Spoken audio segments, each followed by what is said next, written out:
Welcome, all you lounge lizards, to another episode of Legions Lounge, episode 94, where we talk about all things Mythic Legions, Cosmic Legions, Figura Obscura Customs, and other Mythic adjacent action figures and stuff.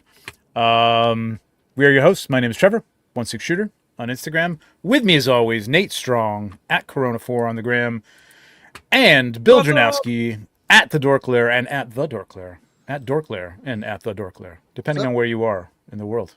Oh, look at you! You should have opened the show. Damn, man, that's nice. That cool. Where did you get that? My son found it on Amazon. It was one of his Christmas gifts. Wow, that's it's like freaking cool, man. It's badass, man. It's like damn. Yeah. Now, does it? Can you put it on? You don't have to. Right and now, I was gonna wear it. Yeah, but yeah. I'm like, then you got to take it all off, put your headphones on. And I wouldn't be able to hear anything. So yeah. Anyways. Cool. That's cool. Well, there you go. That's the night, man. It's night. But before we get started with night, take a second, hit that like button, smash it, crash it, bash it. It helps us out and lets Van know the show's on, although I think Van's here already. And after the show, leave a comment. If you tell us who your favorite night is. We're going to be talking all about nights tonight. It's night. Good nights. We'll talk about the bad, evil nights another time, but tonight we're talking about good nights. Nate, who we got in the chat? Let's see who we got. And super chats, always welcome. Thank you very much. We'll talk about our super chatters in a second here. We have Captain Firebeard Baker Elijah. He says he was here early, but he'll be back. We got Jordan, Wholesome Warlock. What's happening? JMax77, Brian Carr. What's up, Brian? Blake, a.k.a. Recon Rage. Jurassic Jesse. What's going on, Jesse? I had a good time on his show last Monday. Yeah, that was a good show. That was fun. Collection Nexus. That was fun. Yep. I was worried I was going to be tired, but once we got rolling, it was all good, man. I was getting tired, but... Rob Zamora. What's up, Rob? Josh Brown. Thanks for watching. Stacy Lynn. Hey, Cloud. what's up, Stacy? What's up, Cloud? Jeremy Govier. Thomas Belay. I am TJ Williams. What's up, Tom? Mr. Ryan Clark. Call him Joe Mr. Gonzalez. Roheen. Ben K. Hey, what's up, Roheen? Josh Brown. Michael Morales. The Rabbit's Den Collectibles. I think it's just Rowan. Right? Is it Rowan or Rowan? Rowan? I think it's Rowan. Roheen? Yeah. I've heard of both. Okay, Rowan. Steph Ork. What's up, Steph? Javaria. Very nice. Sig Toys. What's up, Sig? Ben K. What's up, G? What's up, Sig? Ben? Cull's Cave. A couple new names tonight. William Husted. Gluten Free Style. Alberto Neuer Kaiser FX is with us.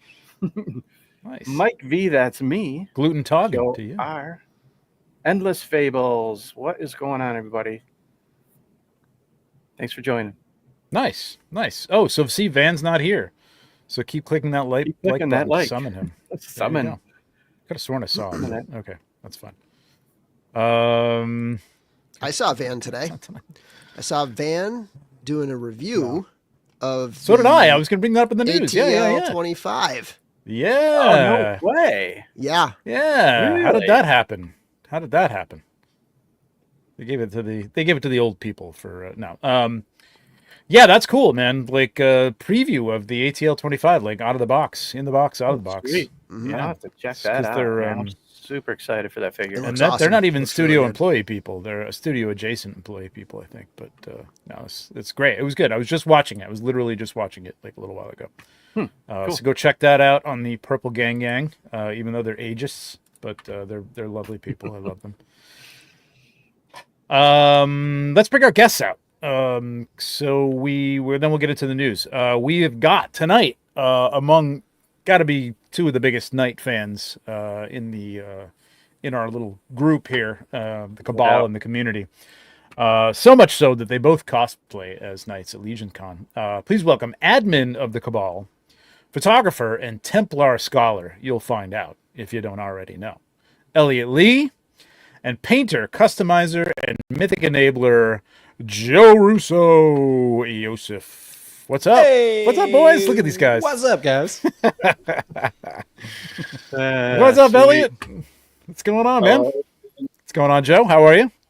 I'm good, gentlemen. That's good. Man, Nate, that helmet is great. Wasn't You should that have started dope? the show wearing it. What are you Right? doing? I know.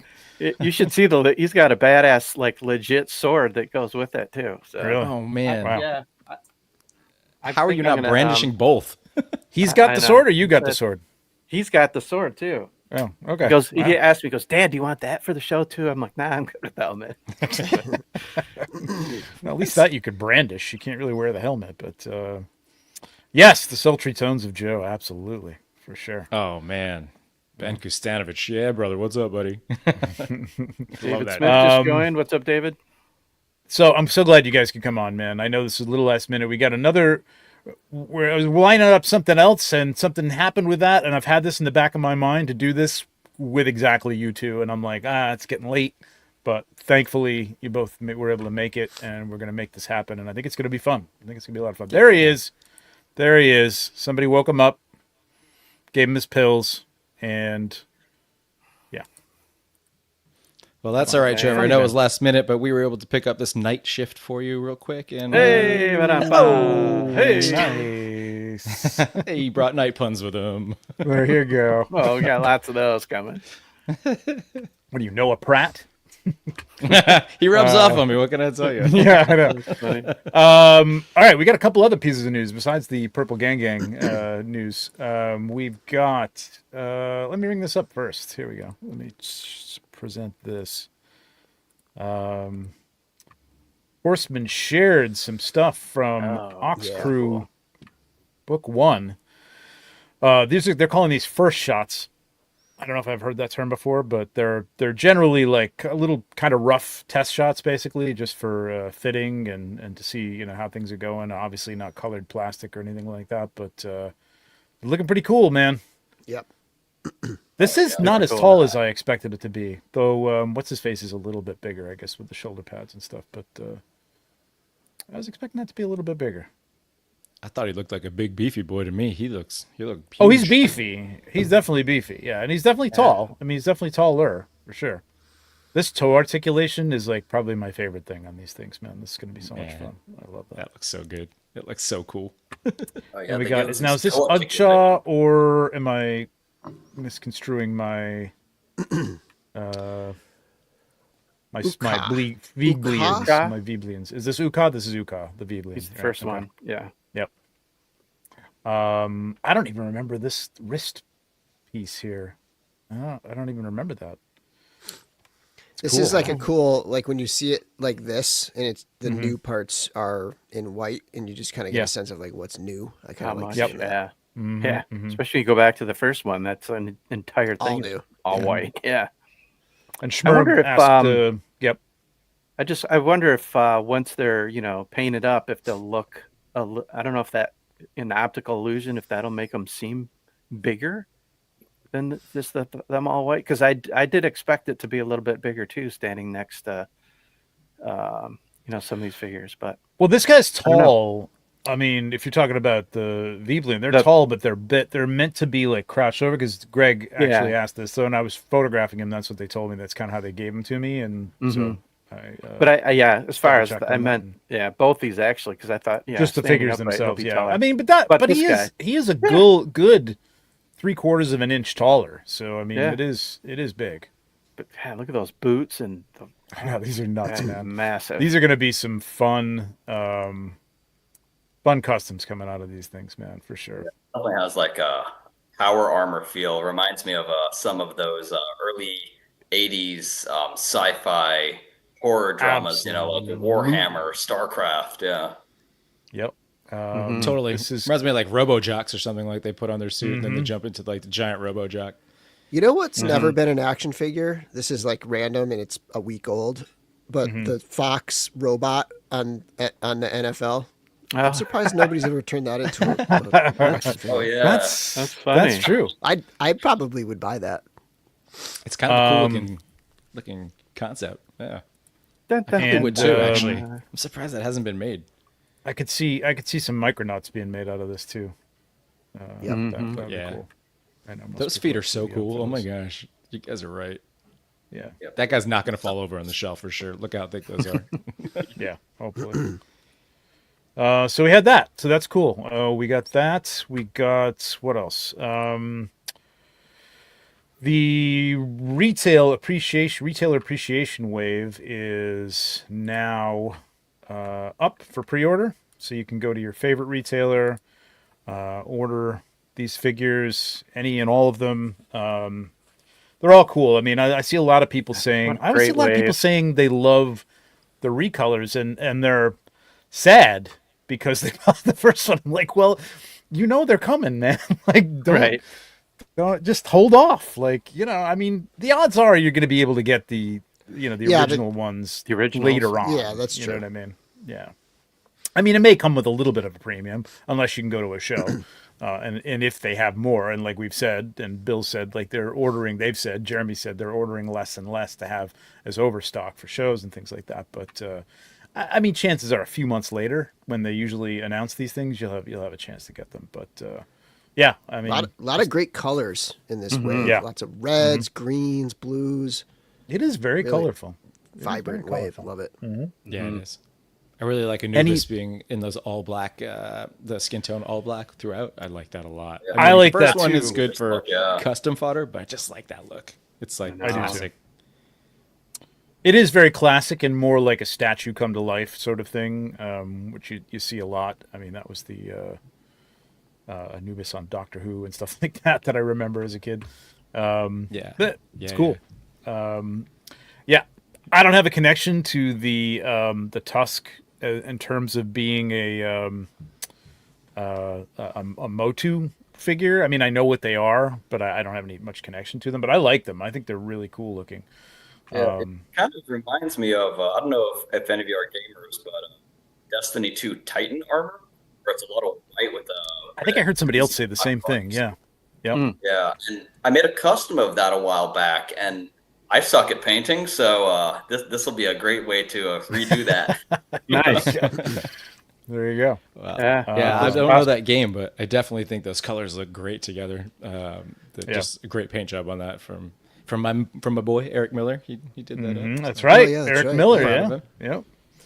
I Vernalis do want to is my say favorite. that like this continues the trend of the cosmic tributes being very much simultaneously like really good accurate tributes. Like this Horde Trooper is like spot on, but also just straight up fitting in with the rest of cosmic seamlessly, whereas like the mythic stuff tends to be a lot brighter, a little more cartoony.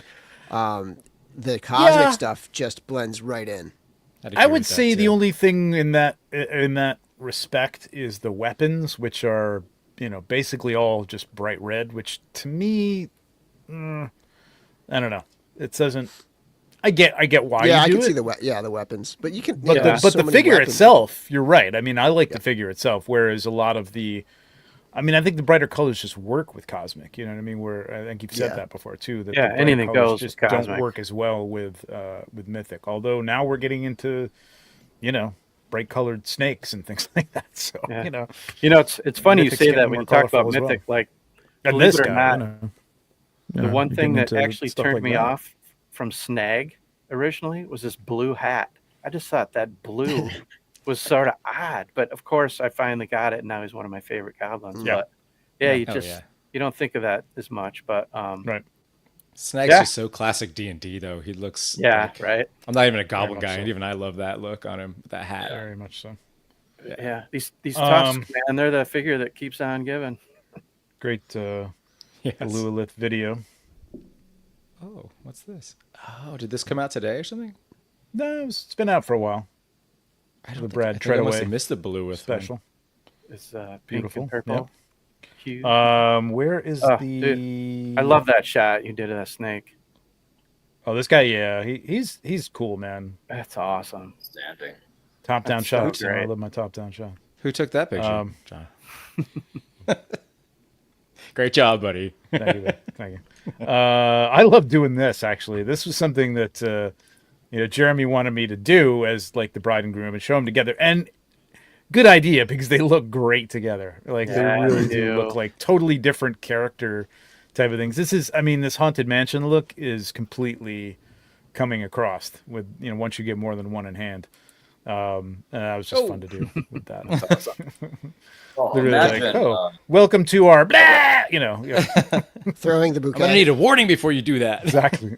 Catch it. I would love to see, especially from you, Trevor. I don't know if you are aware of the Peppers method of ghost Pepper's Ghost? projection. Yeah, Pepper's Ghost, Oh. yep. Yep. I would love to see someone do that with those figures when they release. That would be cool. I mean, the Pepper's Ghost is used in the Haunted Mansion all over the place, so Exactly. that would be cool. I've seen it. It's something I did with another shot that had nothing to do with ghosts. It was more of a reflection on a window, and it was cool. I haven't done it before, or since then. So yeah, it'd be kind of cool. Yeah, It'd be kind of cool. Really to do. cool technique. I thought they had the little eye secret up here, but I guess that must have been just a post in the just another reminder that you can get the book, and I have something else coming up on this in a minute. Hey, from I your gotta retailer. say, Yeah. this book would have come in really handy that 2 days when the site was down. This would have been really yeah. nice to have. That's what I was thinking. I too. needed it. I was doing my Yeah. reviews, and I needed access to photos and bios and stuff. Yeah. Like, Tell me about I it. needed that. Tell me about it. I needed to reference like parts and stuff for a few figures that I'm still shooting. My conspiracy theory is that Jeremy put the site down over the weekend so he could make it big enough to fit the dragon. I thought you were going to say to pump the sales. No, add a little I'm more feeling like space for the the dragon's coming. So yeah, A little more hard drive Whatever. space. yep. But we did get Bill, you've had quite a few reviews up, and I know Jared's doing some. Dee's starting to do some. And you did talk about Necronominus. I think both you and Jared did Necronominus so far, I think. And so we all found out like basically the day after we did our unboxing. I didn't unbox him. Actually, I remembered that I knew this like ahead of time. Like I was told this back when when it was announced, and I completely forgot about it until it was brought up again. And I'm like, oh, that's right, Jeremy told me about that. Yeah, so there's three different Trippy Easter egg. three different inserts in each Necronominus. If you don't even have to heat it. People were saying you have to heat it. You could just, it's kind of simple. You can just flip it up. You can eat it if you want to. Just the crown of his helm, and you'll find out there's 1, 2, or 3 underneath the chin as well. You can find out which one you got. I'm sure everybody here watching that knows already, but for anybody who's new to it, it's going to be interesting. It's an interesting way to do. It's an interesting way to sell more Necronominus, because now completists like Joe G and myself need to have all 3 of them, of course. So I think too it'll like foster trading. Like remember when they had the exactly the mystery boxes, and that was promoting trading. And this will I think get people looking to trade, grab a couple extras, and then with your with whatever you get, you can trade to like complete it. Mm-hmm. It's There's pretty been cool. some It's like a fun speculation as to what they symbolize, what they mean, and Jeremy said he will discuss it, but he hasn't yet. So he wants to have Eric on when he talks about it. yeah, My head for canon sure. is that Necronominus is not actually a skeleton; it's just a little creature inside the skull. Driving So the I don't know. Thought that'd be interesting. Controlling him. Yeah, And maybe. it's Yeah, just little like- control creature. Yeah. And you're just Like seeing Krang? different angles of it, twisting around inside and like moving around in there. Yeah, it's very so- distorted it's because the like- eye is so It's a big and then he skull, moves yeah. back. mm-hmm. It's disturbing, honestly. Like It is. it's pretty disturbing. It's like a third eye but it's like a crack in the skull, and it's like a hole, like a hole's been like cracked through, and some people have said it's like the eye, the ear, and the mouth. Yeah. But like It's not really an ear, there's no though. ear. Yeah, Yeah. one of them is just like a skull, like a mini skull. Mini skull. Yep. I don't know, but it's I can't wait it's to hear the pretty cool. explanation. It Yeah. could be I like really can't think of what it could be. I think it's just like that's how he creates his children, and he has a lot more children than we know about, and this is him just pumping out children, and there's one inside, and there's one with an eye, and there's just all these different children just like covered, Joe. popping out of him. Child. Sorry. Okay. Cover you up, Joe. Yeah, I mean, I think it might have something to do, and I wasn't told this, so I think it might have something to do with how he does like give life to, I mean, he's not creating his army, necessarily, but like to children or spawns of himself or something like that. It could be as creepy as that, which you can't even imagine, like bone coming through bone. Anyway, Oh, so yeah. weird. Imagine if that's true. If it did come out of his forehead, birthing. squeeze it out of that hole. I almost then you wonder have, if it was. speaking of bone structures, then you have Maxilius with the like fused bone face. That's Eyes. like the exact opposite of that, right? Mhm. Yeah, Yes. he's got no eyes, no. Yeah, exactly. Maybe Maxilius was starting to use the same kind of magic and creating, and then Necronominus like just fused his head shut so he couldn't No, do it anymore. Could be. It could Yeah. just be like a familiar, like you said, like it could just be one creature that we're just seeing different aspects of, or something Inside like of that. it. That's more of like some sort of familiar isn't the word that I want to use, but something like that. You know what I mean? Some sort of helper or something like that. Whatever it is, I'm definitely. dying to hear definitely Eric's a surprise. his creative process and coming up with that. Part of me wonders if it was almost a Probably, mistake, Joe. and there just happened to be a hole there on accident, and they what should we put in there, or if it was if they really There did we go. I would put a lot of forethought into it. There we go. That's true. I remember this now that you say that, Oh. Albert. Yeah. Oh. And like I think in Greek myth they didn't actually, nobody was, as they was writing these things, they never really thought about it physically. How the hell is that happening? You know what I mean? It's just, yeah. Look up the Brad, birth whatever. of Aphrodite, the primordial version of the birth of Aphrodite. That one they didn't really Oh yeah. think Yeah, through the I think I logistics remember of very well.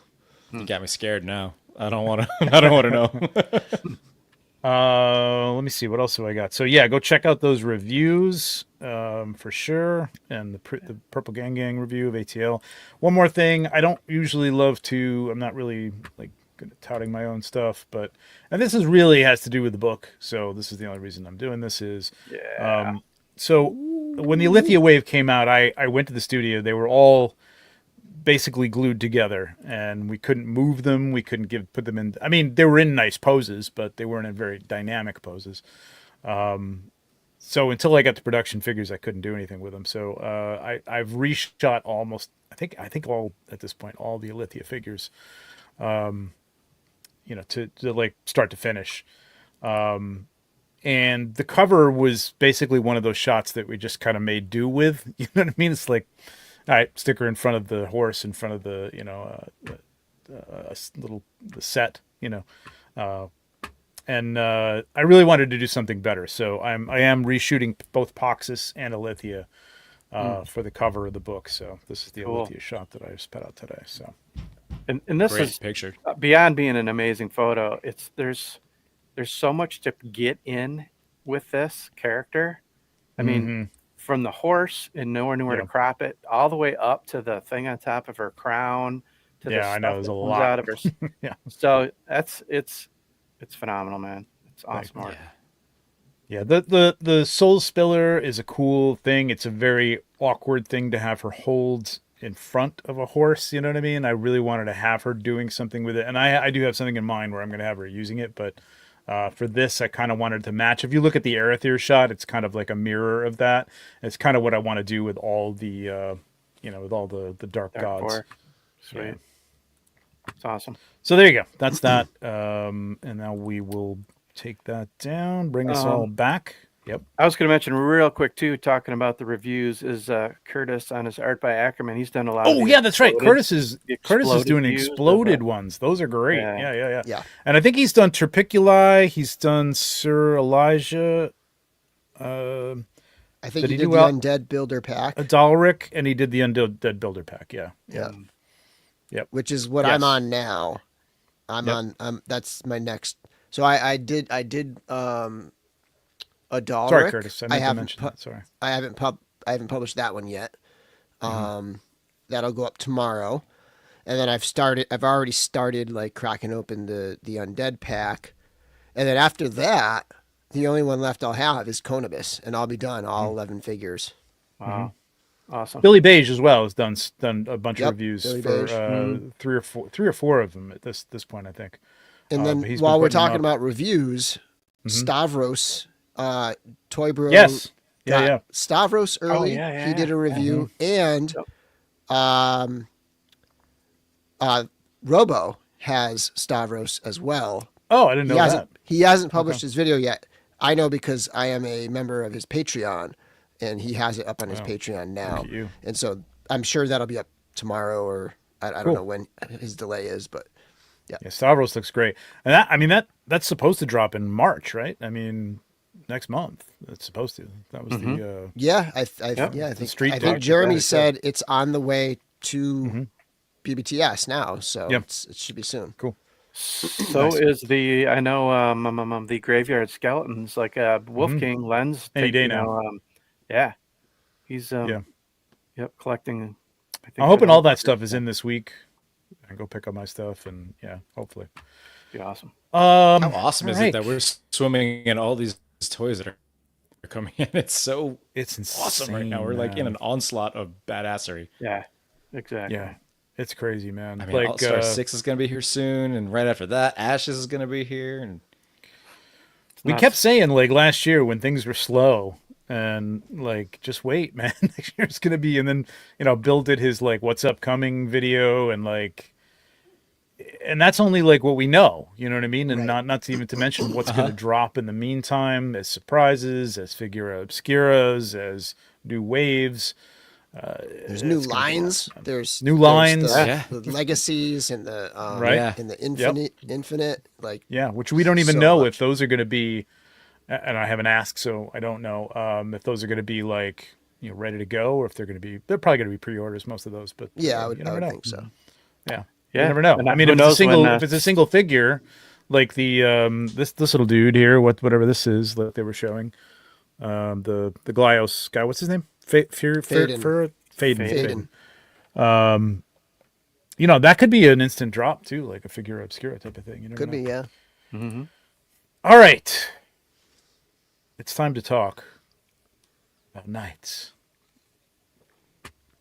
all night, all night, all night. Oh God, can't believe you worked Every that time in. Joe makes a night pun, you have to drink. Dang it. Not to like harp on football, but the Matthew McConaughey Ditka thing. Oh, man. had What me a rolling on the what a freaking great floor. That was pretty fun. My Great one. God. That was pretty fun. Yeah, that was great. That was great. I'm gonna start. All right. So I came up with a list. I won't bring it up, but I'll talk about what I put on this list, and it was about 30 figures. So I guess Nate, you were talking about like maybe starting out with what a definition of a knight is. Yeah, not even necessarily a strict definition, but just what are some of the characteristics, kind of the classic notions of what you think makes a knight? You know, I mean, this, start off with the most basic, simple armor. Yep. Right. Just start there. Sure. Chivalry. Right. Just so anything you guys want to throw out there. I mean, you're super. I mean, you don't necessarily have to be chivalrous. I mean, you could not be a great knight and not be chivalrous. Yeah. But that's one of the generally, classic like, kind I of think things. they were like trusted as, kind of elite fighters. A lot of them were, I would think you would be on horseback for the most part. Your sort of, troops weren't on horseback. Your archers and Elliot's going to jump in here in a minute and tell me I'm all wrong about this, but I'm waiting. they would own land. They would own land. They would be more respectable, people within a kingdom. You're essentially looking at in a two-word definition, administrator warrior. Because first off, historically, all knights were religious, but besides that, about 60 to 70% of a knight's life was administration, logistics, manpower, solving border dispute, problems between people and farms, making sure your agriculture, farming, re-crop farming every year, make sure that's working. And you had to know that stuff too. You really had to know about farming and things like that too. You really had to know. Yeah, and you had to be a statesman. You had to be able to negotiate. You had to be. Knights were the most knowledgeable people in Europe outside of monks. unless you're a knight monk, like, the holy orders. But a regular knight was essentially a governor of a small swath of land with a retainer to someone over them. They were a lesser lord who was trained to kill you from the age of 7 onwards with a specialty in horse riding. So they weren't necessarily heroic. Now, that's a real knight. I Yes. mean, fantasy knights. Yeah. Let's talk. Little different. Let's talk romanticized knights, because I think that's what a lot of us... romanticized knights. Yeah, Your Arthurian legends. Your Correct. Yeah. The My shiny list, knights, really the quick. visors. Yeah. And anybody in the chat can tell me. So I had Attila Elias here. I mean, he is a leader but he's an armor wearing fighter. Delphina, the Gold Knight 1 and 2, Gwendolyn Heavensbrand. I look at her as a knight. Hadriana, definitely leader of the Red Shields. Iron Knight, Eosif. Night Builder 1, Night Builder 2, Liege. The Elven Guard, the guards, and I think they're considered knights. I mean, I don't know whether they in fantasy world would be so elevated as to have land, given to them at that point and be kind of titled a knight, but they are armor wearing guards. I mean, there's a lot of armor wearing people in here, but they're not some scrubs. Contingencies, you know what I mean, of knights, you know what I mean? Yeah. There are some somewhat like scrubs that are just literally called knights, like the Gold Knight. Sure. Right? Like it's just like a random guy and it's the Gold Knight. So like if they're the retirees and the new guys in the if that can be if that's a knight, then I think a Xylernian Guard would be a knight. I mean, and also I think like so. Xylernian Guard is called the Forest Knight. So like I think yes, originally was, yep. Yeah. No, actually no, I thought actually I think that's the Silverhorn Sentry. If you go to the Xylernian Guard photos, they're all labeled Forest Knight. That's because they didn't have a name. That's because they didn't have a name, and that's what I called them. That's what they told me. Yeah, that's what they told me it was. If you're looking at like a fantasy knight definition, though, let's be honest, you guys all have a point. It boils down to a warrior armored from head to toe that is upholding some sort of code, right? Very similar to a D&D paladin, good or bad, or a D&D cleric. Yeah, right. Good or bad. Good or bad. Yeah, exactly. Good or bad. So Yep. You've got Sir Gerard. I'd consider him a knight because he is upholding his code of profit, and then you've got Xylernian guards. They're upholding protection of the forest and all that is life and nature. So it makes sense. Yeah. I know it's hard to discern in fantasy because there's a lot of people wearing armor. I look at there's some of them are lords that are just have like ceremonial armor, and there's other people who are actually out there. I would think that it's people who are renowned for battle, I guess, known for, and there's a lot of them in here.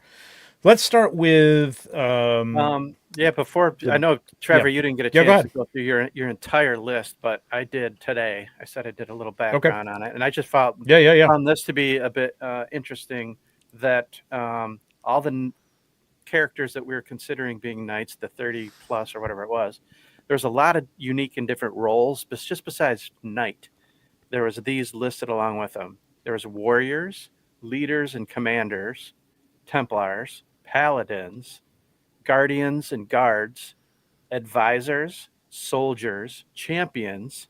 There's one pyromancer, messengers, and crusaders. So that's a hell of a lot of unique and different roles within this broader knight category. Which one thing among those that connects to what Elliot was saying historically is a lot of them are experts or knowledgeable type characters, advisors and pyromancers, and like people with like some kind of deep knowledge. Yeah, they're not just soldiers. I do think we should point out that there's like kind of two kinds of knights here. There's the Knights of Aetheron, all the sirs. Sir Gerard, I think, might be the only one that's not, but like all the other sirs are all knights of they're all like religious knights of Aetheron, right? And then there's all the other knights that are sort of warriors or champions or whatever. Yeah, that's interesting. That's an interesting. That's an interesting thought because Leodicius doesn't really. They forego the formality, I guess. Maybe it's that's not maybe a little more scrappy and a little more. Yeah. Yeah, like it's not Sir Otho, right? I never actually thought No. about that, Bill. That's Nope. a really smart distinction. That Yeah, I there's never no Sir Otho. It's thought about not. that. I mean, I would assume that it would be, whatever Hadrianus. It's not Sir Magnus. Yeah, Sir Magnus. He doesn't deserve a title anyway. That's interesting because that does it's fantasy, but it does kind of parallel reality because you had the Holy Order of Knights like Templar, Teutonics, Lazarus Knights compared to secular knights like the Lords of Normandy, the Lords of Burgundy, things like that. They're all knights, but some are a little more religious than others. It is interesting. Okay, all right, there you go. Was there a distinction between naming? Was it more Lord instead of Sir? On some in certain They were all situations? knights were Sir, but if you had certain levels of territory, you could demand to be called a lord. Sure. Right. Yeah. Or Baron or whatever. Yeah. Because if you were Cool. knighted, you were given the Sir came along with the knighting, correct? Yeah. Yeah. As it is still right now in Right. in England, anyway, in Britain. All right. Let's start with the first stage and talk about the blue shields, which we don't have in hand yet. But these go along with the original, kind of an update to these guys right here, which was the Knight Builder 1, which is still cool. My first Mythic Legion. And I didn't favorite Mythic Legion. realize how close these colors are, man. They really Oh, are wow. close. They're super So close. good. Man, those Yeah. look so good I love together. it. They do. So let's talk a little bit about these guys because these are kind of new and these are kind of the precursor, I guess, or are these guys gone? Like, do we? I mean, they were in order, but I always thought that, like, to me, like Otho wearing blue and being aligned with Leodicius was kind of like it was probably just a coincidence early on in the line. You know what I mean? It was just like, hey, let's make him blue. But now that we have this, I kind of like to think that he's like leading a new line of the blue shield, and which is why he maybe wears blue. I don't know, but anyway, I'm with you. I'm sure when that Legacies of Mythos figure drops, we'll get a little more info on his bio. I tend to agree. Yeah, I think so too as well. I'm Do with we you want on to that read with these my bios? headcanon, though. What's your headcanon for that, Joe? My headcanon is that like the blue shield, like Otho's bringing them back up. He's going to reestablish them, because the Dark Four have risen, so he needs to bring them back in as like That's what I think, examples for the people Yeah. and like You mean- encouragement. Like they did with the Red Shield. Same thing. I Right? think the Yeah. Red Shield have always been around, though. I thought they went Whereas- away. I thought. I know The Red Shield have always been Templars there went. 'cause- The Templars went away in Mythos. The Templars were kind of ostracized because what was it? But they've Necronominus went into the temple and there was nothing there that they were guarding or something like that. And so That's a then they were lie. kind of That's propaganda. Propaganda. Well, one of the lines within the Red Shield Knight news. bio, with the return of Arethyr, the Red Shield has been resurrected as an elite So- fighting force. So the Okay. Red Shield was always there for sure because that's Magnus, that's Hadriana. She leads the Red Shield soldiers, and he's like a general in there. The Blue Shield soldiers did go away. Like they all obviously we know the story that you're Perished. about to read. Right. They perished in the tunnel collapse. But I like to think like in my headcanon, like I've got Otho and I want to put him with like a bunch of the extra Blue Shield soldiers I got. So I kind of kind of think he like in my headcanon like he kind of reestablishes the order of the Blue Shield soldiers. That's He leads a exactly squad of them. Yep. That's exactly what Totally I think with as you. well. Yep, that's why I'm I think it's gonna be cool to have all these guys and have like even the older version of it and have a new Otho to lead them is gonna be incredible. So the Blue Shield decided to destroy the tunnels where the goblins were coming through. Plan that would also trap them in the collapse. The knights knew this would be their final act, yet none hesitated in their duty. Of course, there you go, chivalry, or at least duty. The tunnels were destroyed, ending the threat of the goblin armor and a selfish act of sacrifice. They're still honored in Leondor today. So there you go. I can't wait to get these guys. It's going to be a great addition. If you've got the first one, they're going to look great with it. Just a great addition. And I didn't know I'm that gonna was have to have a Bill's- whole new shelf. I didn't know that was Bill's very first figure that he ever had. I think that's so cool. He's the Yeah. first one. I mean, the first Deluxe Night Builder. He was my favorite figure for like the entire time that I've been collecting in line. He's been my favorite figure. But when this comes in hand, I'm pretty sure it's gonna take over the top spot. I love this figure so much. All that stuff. Did It's It was insane. it was technically my first review because I had a like a web like a typed like a written reviews called Photographic Plastic, and it, like even before I was doing video reviews, that was the first Mythic Legions I reviewed, and so like it's like this weird little That's awesome. Dorklair little thing from the past that was it's a pre-Dorklair review essentially on RetroZap. That's got to hold a place in your heart too. Then Yeah. That's awesome. Do you know if Joe or Jeremy compared this blue knight to the new silver knight? Wonder how different their silver armor looks. Yeah, there's a whole lineup of the colors yeah, that they that's took in right. studio, and this is a little bit, little duller. yeah, I would say, Not quite as silver shiny. yeah, it's a little more like pearl-like, but a not like brushed pearl-like. steel almost. Yeah, it's a little more brushed. It's a little more satin. Yeah, did you say satin? Bill? Yeah, There's like a more lot satin. of different this looks so cool. like finishes and stuff. I've been noticing as I've been doing these night reviews, there's a lot of different finishes. Yeah, there definitely is. I think that Jeremy said when this guy came out, I was like, make sure you guys grab a couple extra of these because we're going to bring something out down the line that you're going to be able to use with them. And I think the Silver Knight is that figure.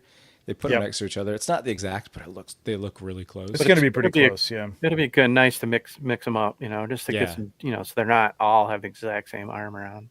Yeah, and I'd be remiss if I didn't shout out Stefan Delatour, who hooked me up with this set, which was awesome. He's the best. Love Steph. He is the best. It's Steph. He's the best. All right, so that's the Blue Shield. So this is again first age stuff, first Great War. These guys kind of went away because they all died, but now we think that they may be coming back. Now there really isn't any kind of bio for the knight. Let me see if I can find it. Where is that? What is that called? That's called the Knight Builder 1, or just Knight? Yeah, just Knight, right? That was this one. And I never got the impression Legion that this Builders. Knight Builder 1 was a Blue Shield soldier. I think this is a different, like, not faction, but I think it's a different thing. Is everything in this? Is this No, is this the right chest. one? The blue chest isn't there. Yeah, the blue chest, the plume. blue Oh, no, the torso is plume's on missing. his head. Yeah, the plume's on his head. Okay. Yeah, the blue chest is Yeah. missing. Okay. I talked to Jeremy about that. It's just the blue chest. Well, there's a new picture coming. So. and this is actually a Knight of Aetheron, I think, if you read his bio. Yeah, bio so of his that was faction. that was different, right? Because this was Aetheron. Yeah, that's true. There's a couple. I examples. would love them to retcon that and make this just another Blue Knight, but that's Yeah, I think like the Gold Knight, like the original Gold Knight was Aetheron, and the new one is Leodicius, or vice versa. There's another. Yes, I think that was the interesting- same thing. Yeah, Yeah, we that's can correct. check out the Gold Knight real quick. I don't really want to talk too much about the Legion builders because there's not. I mean, aside from what they do, they're interesting, but Yeah, there's no bios. yeah, there's no bios. Yeah, you're right. Gold Knight 1 was Order of Aetheron, and Gold Knight 2 is Army of Leodicius. And this is where we were talking about. These guys don't see a lot of battle. They're kind of the retirees and the unseasoned, trainees that get kind of this. What would you call that? Ceremonial station, I guess, is guarding the. What do they do? What are they guarding? Forget. The Tower of Four Sides, I thought. Right. But I could be Yeah. wrong. The fortress. The fortress of the Gilded Gilded Lion. Lion. Yeah. Right. Don't tell this guy that they're all supposed to be old men. Ooh. Let me see. Wait. There we go. Nice. Ooh, There that's you go. That's cool, man. Look at the soft goods. Go so Yeah, well, the you soft goods are great. Where are those from? Maxburg? That's Max Bird, right? Bird. I think Max Yeah, that's Bird, that's the one he did for Magnus. I think I have that on Magnus. Yeah, and the head was painted by Nikki Nicole. That's amazing. Nice. It's my the Odysseus figure. Hell yeah. Ooh. Look at that heavy hitter. That's another the Max. I shield think is that's so another cool. Max Bird one too. I remember when you posted that, Trevor. Yeah. It's awesome. Yeah. So the Gold Knights. I think the Gold Knight's cool, man. Like I do do too. like the color on this thing. I think it looks really good. The first one's it's a weird, dull gold. But, Well, you know, the colors fit. So the Gold Knight, the first Gold Knight, has that whiter yes. Leo gold or, that the that is duller the same. It's a yeah. satiny. It's like, and it's Right. like it's not as it doesn't have like it doesn't shift deep- towards the the depth. reds the same way Right. like the Gold Knight 2 does. And that's, you know, the Gold Knight 2 matches like Magnus and the golds of Leodicius, and the Gold Knight 1 matches right. matches Gideon and those Right. kind of like whiter golds of Right. Aetheron. Yep. Yep. Absolutely. All right. So then, again, first stage, we would be remiss if we did not. Before talk we move about- off the Yeah, go Blue ahead. Knight real quick, Joe Gonzalez with the $5 super chat. The Knight Builder Blue Torso is almost a perfect match. Yeah. Still, Sir Adalaric. Yeah, that's what I was saying. If you want to pop me up, Nate, I could show these up close because I think I was just kind of showing them in the small. But there you go. Yeah, these are real close. They're really nice, man. It's going to be a really nice pop and swap with these things. I Man, think. that looks awesome. So cool. You guys want to see a little teaser from my Adalric video that's coming out tomorrow? Yeah. The richest man in Mythos. Does the Check Pope this wear a out. pointy hat? The Nate Strong. Ooh. Ooh, nice. Nice. I like that. Ah, So Yeah, I if like you that have about two Algorithms. Adalrics, if you have two Adalrics, you can take the oh, two circles, Oh, yeah. right? Oh, Because the the two other one, rondelles. the other one is the Yeah. crest of Aetheron. Mm-hmm. Oh, that's so And then, smart. so the rest of this is a Templar, like the classic Templar, but the fully painted, the fully gold tricked out one. And then it's fantastic. a Vorthog torso, and Yep. then just Adalric's shoulder armor. Man, I love that It's Adalric's armor color killer. is so close to the Templar. I love that. And I also it is. didn't It's know right there. that you could remove the rondel circles and replace that with the shield, the tilting shield. I Yeah. didn't know you could remove those. That's mind blown. Where's my Yeah. helmet? I need to contain my thoughts. Trap 'em in. Did we get Kevin Boots super chat? Oh my gosh, how did we miss Kevin? No, he was in a little late, so he said he was in a little late, Whoop. but I'll bring it up. Whoops, I'm late. Stupid time zones. Stupid Thank time you, Kevin, zone. for Oh. $4.99. That's Thanks, okay, Kevin. man. Still appreciate it, Time as zones. always. Let me really quick. I just want to do this because I did mention it earlier, so I'm just going to do my super chat superstars. Kevin and Boots, aforementioned. Rob Zamora, Brian Carr, Matt Stein, Jurassic Jesse, Motu Guru, Van Johnson, Brick Something, Recon Rage, and Legends Collectors 1321 from the last couple of shows. Thank you very much. That kind of stuff allows us to do this kind of stuff, which is a giveaway. So I'm just going to bring this up real quick. Good segue. And this is going to be... Happy birthday to Dylan. He just had a birthday. Oh, yeah. Happy birthday, Dylan.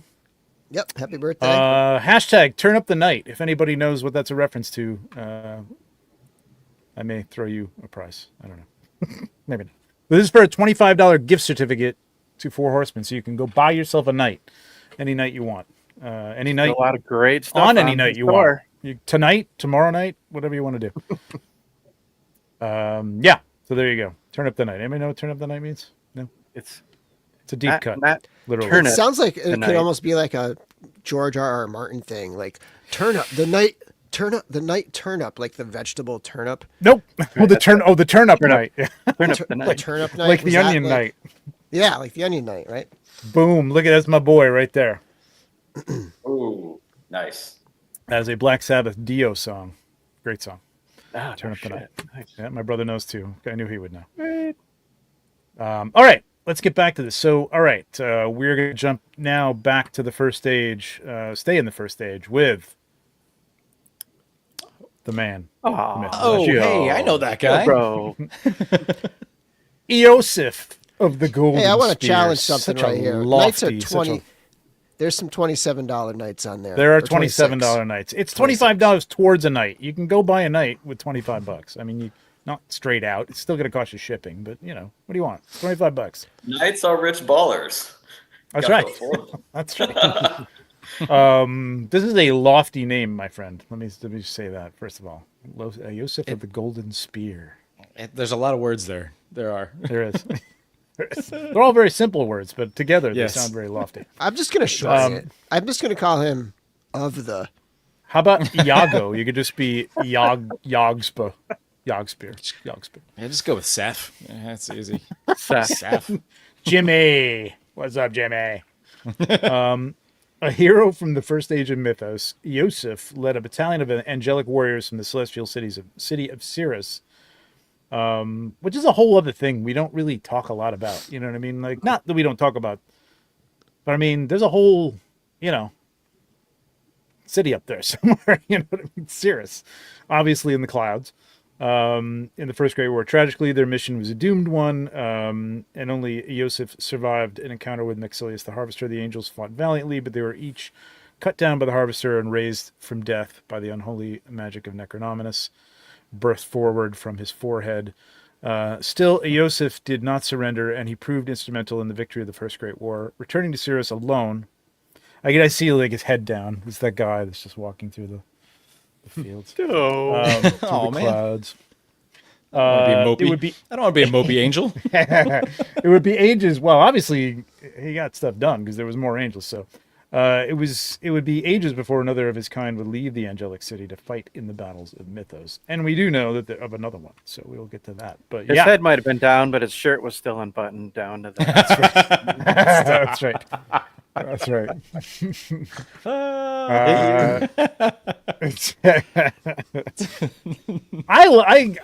This is like so Gadriel, which is the only other angelic Cirrus-born knight angel that we know of, right? Yeah, she's the only other one.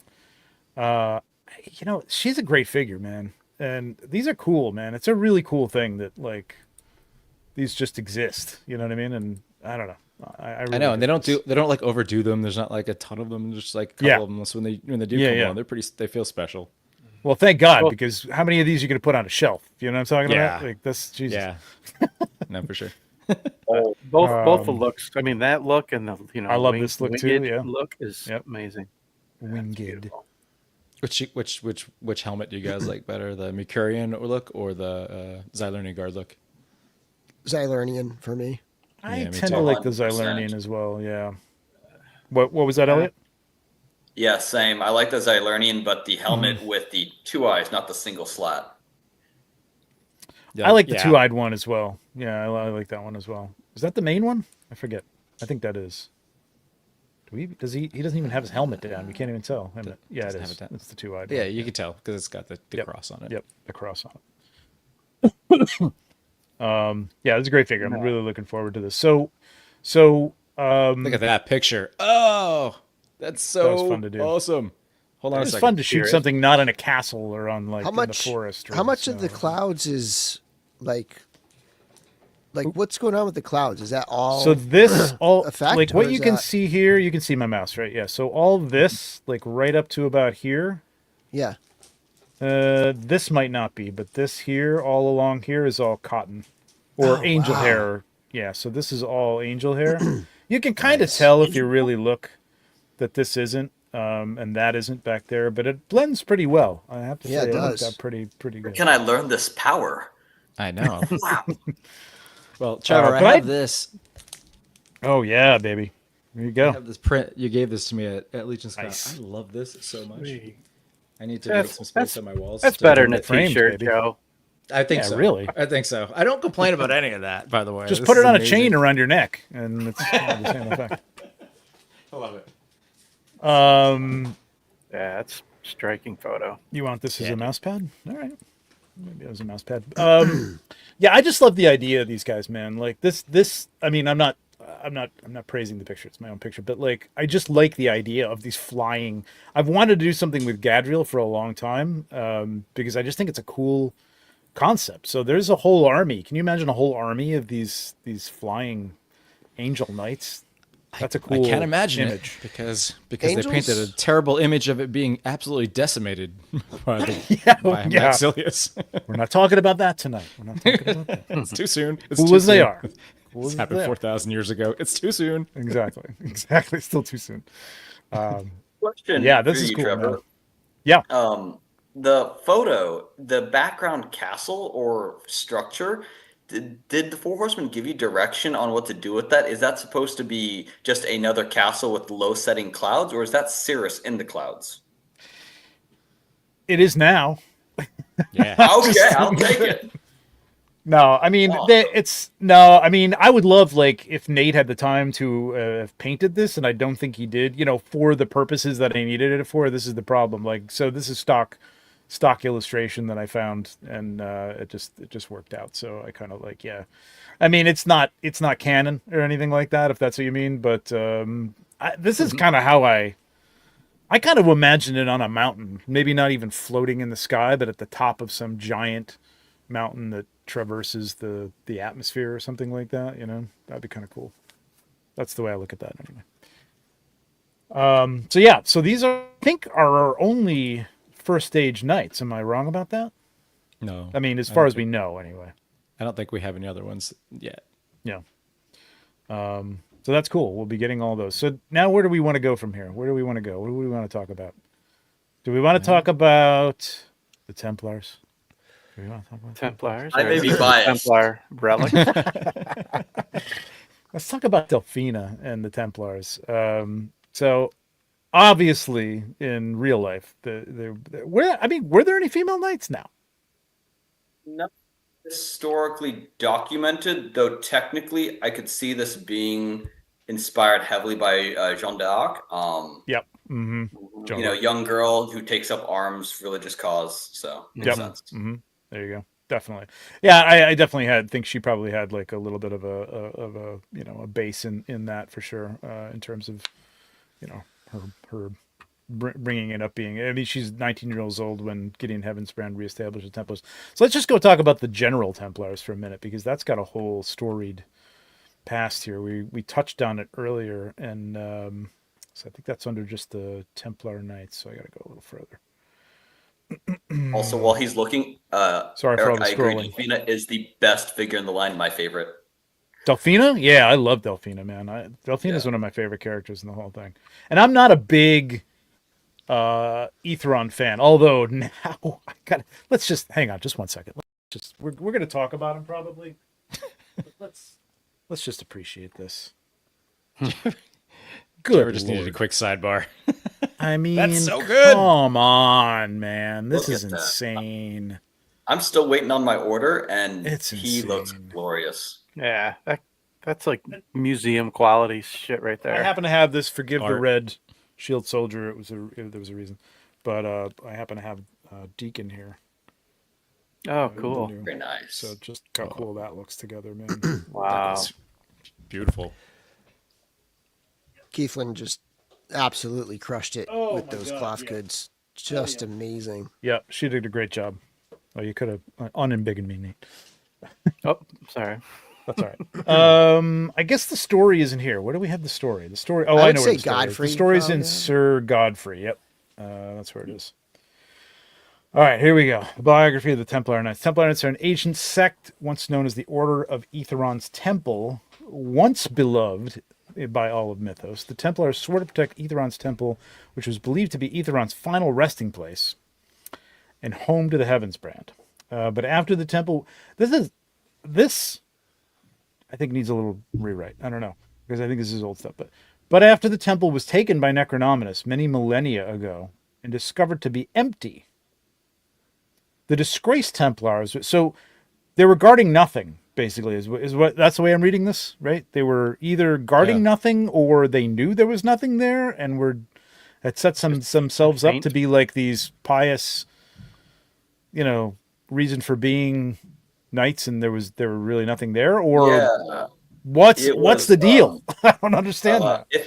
If memory serves, up until Gideon reformed the whole order, it was a bunch of, you know, rich people with the guise of religion and piety, and the Templars seemed to be an extension of that, where they just created this massive institution of just, you know, structure, rules, and gildedness. And then when you really peel it away, these guys, you know, main Etheron group was just rich and corrupt. The other side, Templar, were saying they were guarding a resting place, but there's nothing there. So it's like, you know, tear it all down, refresh, The oligarchs of their button. time. Right, there you go. So they have operated clandestinely ever since, but now under Sir Godfrey's leadership and Sir Gideon's guidance, the Templars have returned to the Order of Etheron. So this is in our current time, or at least our just past current time. Michael Carter asks, what are the odds that the Horsemen will make Sir Godfrey version 2? I'm going to say very low. Very low. So they just reading that. They just redid. They just did another run of him. First of all. Second of all, if you just look at Elijah, he's essentially a Godfrey too. Like he's Sir Enoch. Like, take Sir Enoch. Sir Enoch, either one, but especially like the bucket that Elijah has, right? Like if you just look at Elijah, he's very much a Godfrey too. Mm-hmm. Yeah. So I just don't think they would come back to that. Side note, the helmet that Elijah comes with, it's called a Hume helmet, where you take that kind of pot helmet and then you put a faceplate just on the front. That's actually more historically accurate than the big old bucket helmet that you see with Sir Godfrey. It's relatively more realistic, and so I enjoy it. It's a great look. It feels like a lot of the details in the Etheron wave, like it just feel, or the Necronominus wave, it just feels like a lot of those details are more grounded in earthly, like reality. The weapon size, the weapon shapes and details and things like that. I'm loving that, man. I know it's a little different, and it puts them sort of at odds. I was never a fan of that big hammer. With the dwarves, it was one thing. It kind of looked like it was kind of in place, but I never really liked it with any of the other characters. Hadriana coming with that big hammer was kind of goofy. I always liked her to have more of a cool looking sword or something like that. But I mean, it is what it is. But they're looking really cool, man. I'm so glad we're getting new weapons and getting things that look a little more like these characters could lift them. You know what I mean? Yeah. I'm a big fan of like the Warhammers. Like that's probably my favorite medieval the big weapon. ones, the old ones. No. This one. The current ones. Yeah, for sure. Yeah. And I think that might be like my new favorite weapon in the line. I love it so darn much. It looks so good. I mean, the big ones, I like them too. Like the fantasy style, like the fantasy still has a place in the line for sure. But that new realistic look, like they could lift it and just looks like it could be in like a historical kind of more historical anyway. Right. But and they're more detailed, and it just kind of like elevates everything when it's all more detailed and just sharper, smaller little details. It reminds. Absolutely. I've said this a bunch of times in my reviews. This wave, especially the knights with the cloth goods and stuff, like they very much remind me of Mezco figures.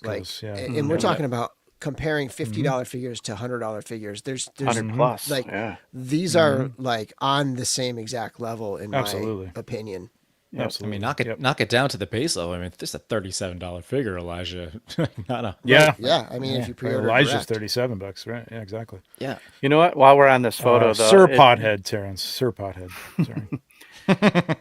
I know we're loving all the new soft goods we're getting, but just looking at his torso, that of course we've had it for a long time and we admired it, but just looking back, what an amazing job that Eric did sculpting those. Look like cloth, Yeah. with the folds in them and everything.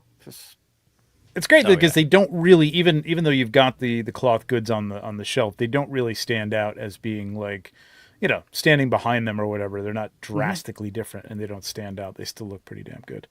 Yeah. But yeah, in terms of another Sir Godfrey, I wouldn't say that they wouldn't do like a head pack or a faceplate pack that wasn't like, hey, this is a representation of Sir Godfrey. This is our official canon Sir Godfrey head. You know what I mean? Like, this is what he looks like. Put this head on your Enoch, and it's your new Sir Godfrey 2.0. Yeah, exactly. Yeah, exactly. I would love that. That's my most wanted thing in the entire line is an unhelmeted knight's head pack where like you just have like, I think it's gonna happen. Like where you just have like Sir Godfrey's head, like Sir Galeron's head. I'd love to see. Oh my gosh, Sir Ignatius. Sir Ignatius. Well, yeah, sure. Sir Ignatius. I know we're bringing up customs and stuff tonight because we talked about doing that, but this is my custom Sir Ignatius.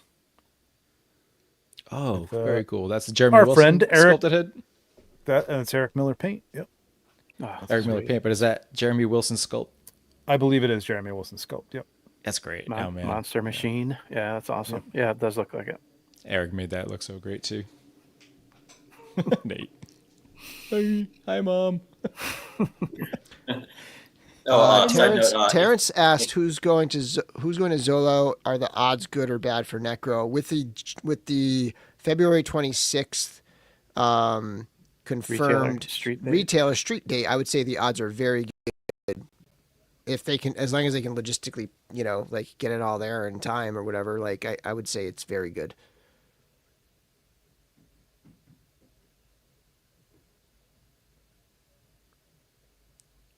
Mm-hmm. Yep. Yeah. Definitely a sweet spot. We all quietly have to take the time to read that. Yeah, it was very quiet for a second. I thought like I lost you guys for like a second. Oh, we lost Trevor. No. Where'd Trevor go? Those were a lot of words there. Yeah, it's a great time. Why was I not on? I took myself out. I don't know. All right. I brought this up though, and I was reading it while nobody heard me. That explains why it's quiet. There was an actual thing that happened. Okay. So I'm excited to be getting Gideon. First entry into Four Horsemen's All-Star 6, which is amazing. I think I'm in the sweet spot of Mythic Legion, getting all the updated sculpts but maintaining the original lore. Absolutely, man. I think this is a great time to get into it. You're going to have a chance at 2.0s at a lot of figures, and some of the older stuff isn't hard to get as much. I mean, older stuff, yeah, but you're getting new versions of that older stuff, or better versions like the Templar Knights that we're talking about tonight.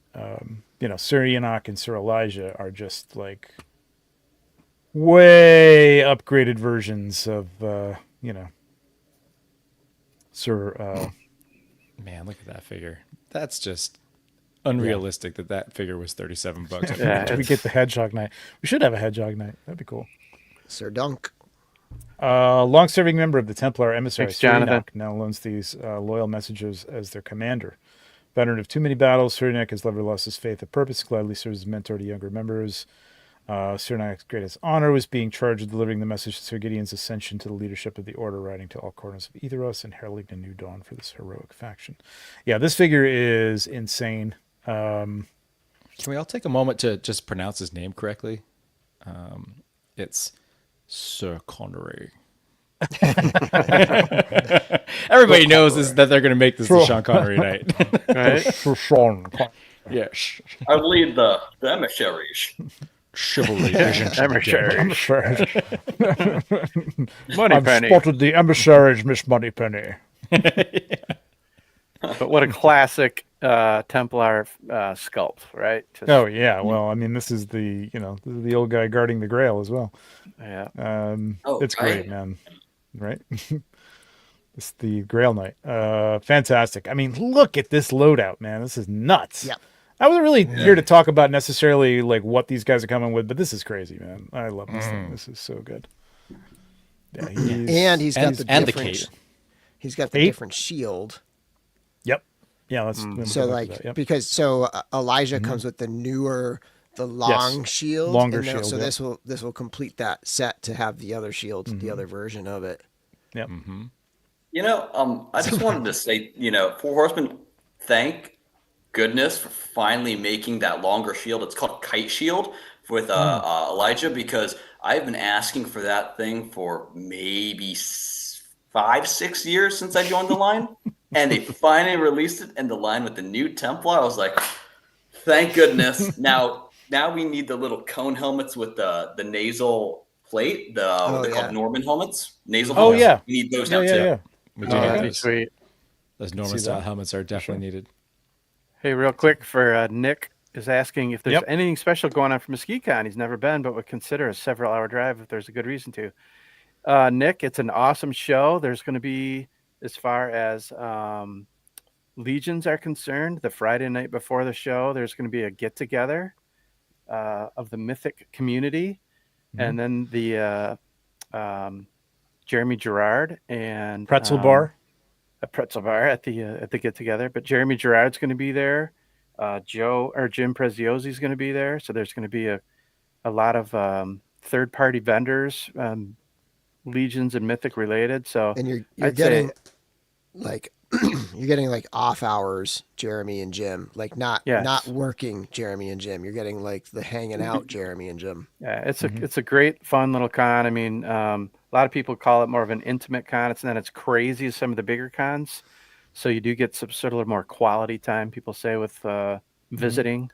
So yeah, I'd say absolutely. Whoa, worth it. Jason Alexander's going to be there. It's not that Jason Alexander. I'm like, what? And you can go watch Shooting the Shelf last Sunday to see Pete McCarthy on there, sort of talking it up. I don't know. Pete doesn't really know what's going on there, but no, he did. He talked a lot about it. So you can go watch that if you want. If anyone sells it, it's Curtis. Yeah, Curtis does. Yes. Yep. There you go. I just announced that. Sidebar. Sorry. But, yeah. Yep. Going back to what Elliot was saying a second ago about the kite shields and the Norman helmets, I 100% agree on that let's too. go The kite shields, like a million percent. I'll hold that one up right there. But like that was so needed in the line. But in addition to that, Elliot, like my favorite thing about this, and probably Jeremy loves this, Jeremy Gerard probably loves this too, is like I probably like ask Jeremy for like chainmail arms and the chainmail hood and coif and neck piece. Like I probably ask him like once every other week. So he's probably so happy that this now exists in the line, so I can stop bugging him about it.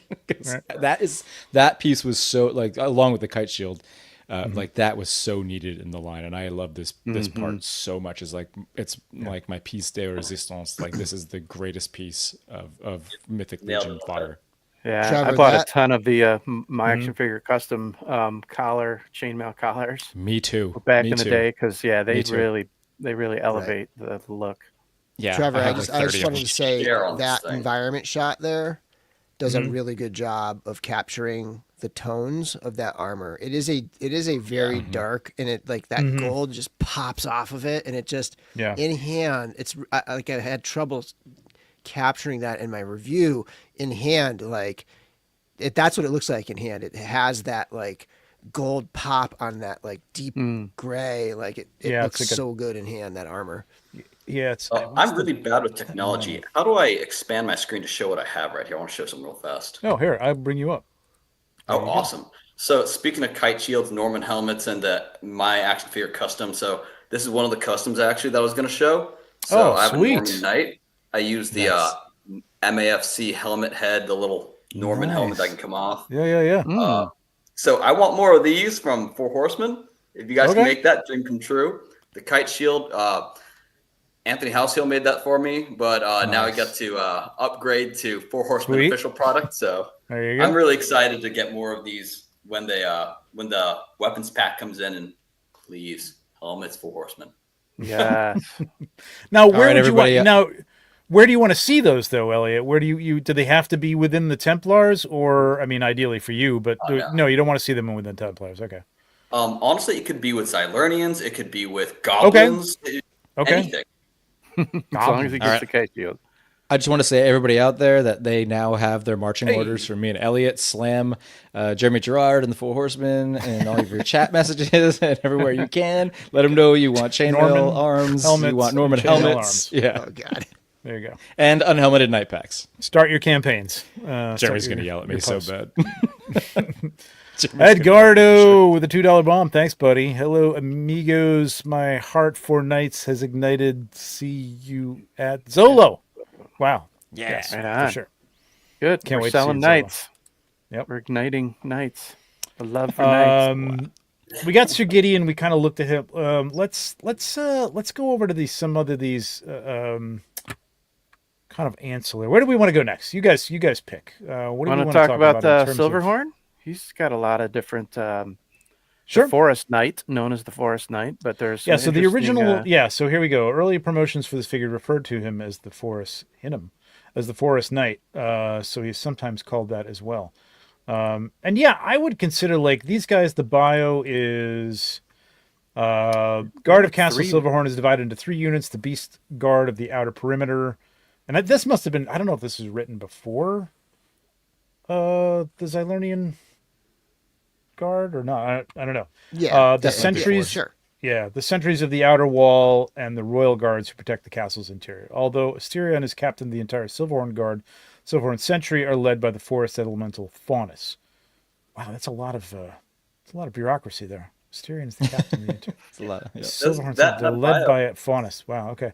Equipped by an intimate knowledge of the castle's natural construction, how to harness ancient magic to manipulate the construction as both an offensive and defensive tool, which is cool. The Silverhorn Sentry are a crucial line of defense while protecting the castle on screen. So yeah, these guys I definitely think are knights, man. I mean, they got the look of knights, they've got the duty of knights. They're cool. These are cool. Does that bio imply that they can like control the? There's a line in there. I'd have to reread it again. I think so. Yeah. Control like the actual like magic vines and stuff, like bring like intimate the knowledge of the natural construction and how to harness ancient magic. So they know how to harness ancient magic to manipulate the construction as both offensive and defensive. So knight druids. Yeah. So they kind of are druids. Yeah, that's true. Yeah, I mean, they're elves, or they're in the elven. They're fae, right? So they all have a little bit of that magic, that forest magic. I would have liked to see them re-release this with a deer head sculpt where the antlers are actually part of the person behind it, and they just have to clap the helmet on in front and back, which would, because the hooves. I would have liked to see what's underneath the armor. That's cool. Yeah.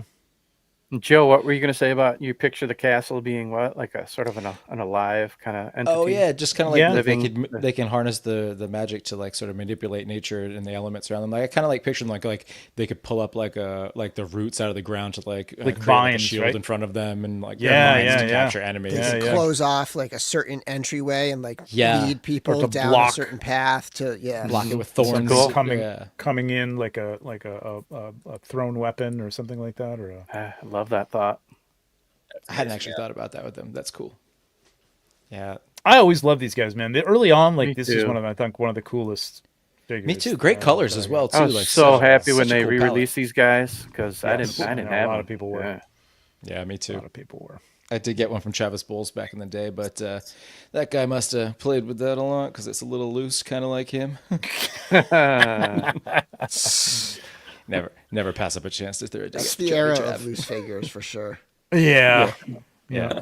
I'm not even sure, Elliot, if that would even work. I don't know what would be underneath that to fit underneath that, and then have the horns that big coming out of the side of the head like that would be insane. I think in the comic, didn't they show like them hanging out on like the walls and like it was like they were unhelmeted. They had like deers. They had some with helmets on. They had like different. Did they? Kind of, I don't remember that. I got to go back to the comic. I think so. No, you're right. The comic had multiple creatures. Some had helmets, some didn't. You're right. Yeah. Oh yeah, I do remember that. Yeah, but they were unhelmeted, right? Like they were all sorts of Huh. Interesting. Cool. That's not canon anymore. I know. Not canon. I like to use exactly. There's a lot of early stuff where you're kind of like, I could see them imagining something and being like, okay, how can we make that with what we have? And this is sort of like the best way to go about making a deer guard, a deer guy as a guard.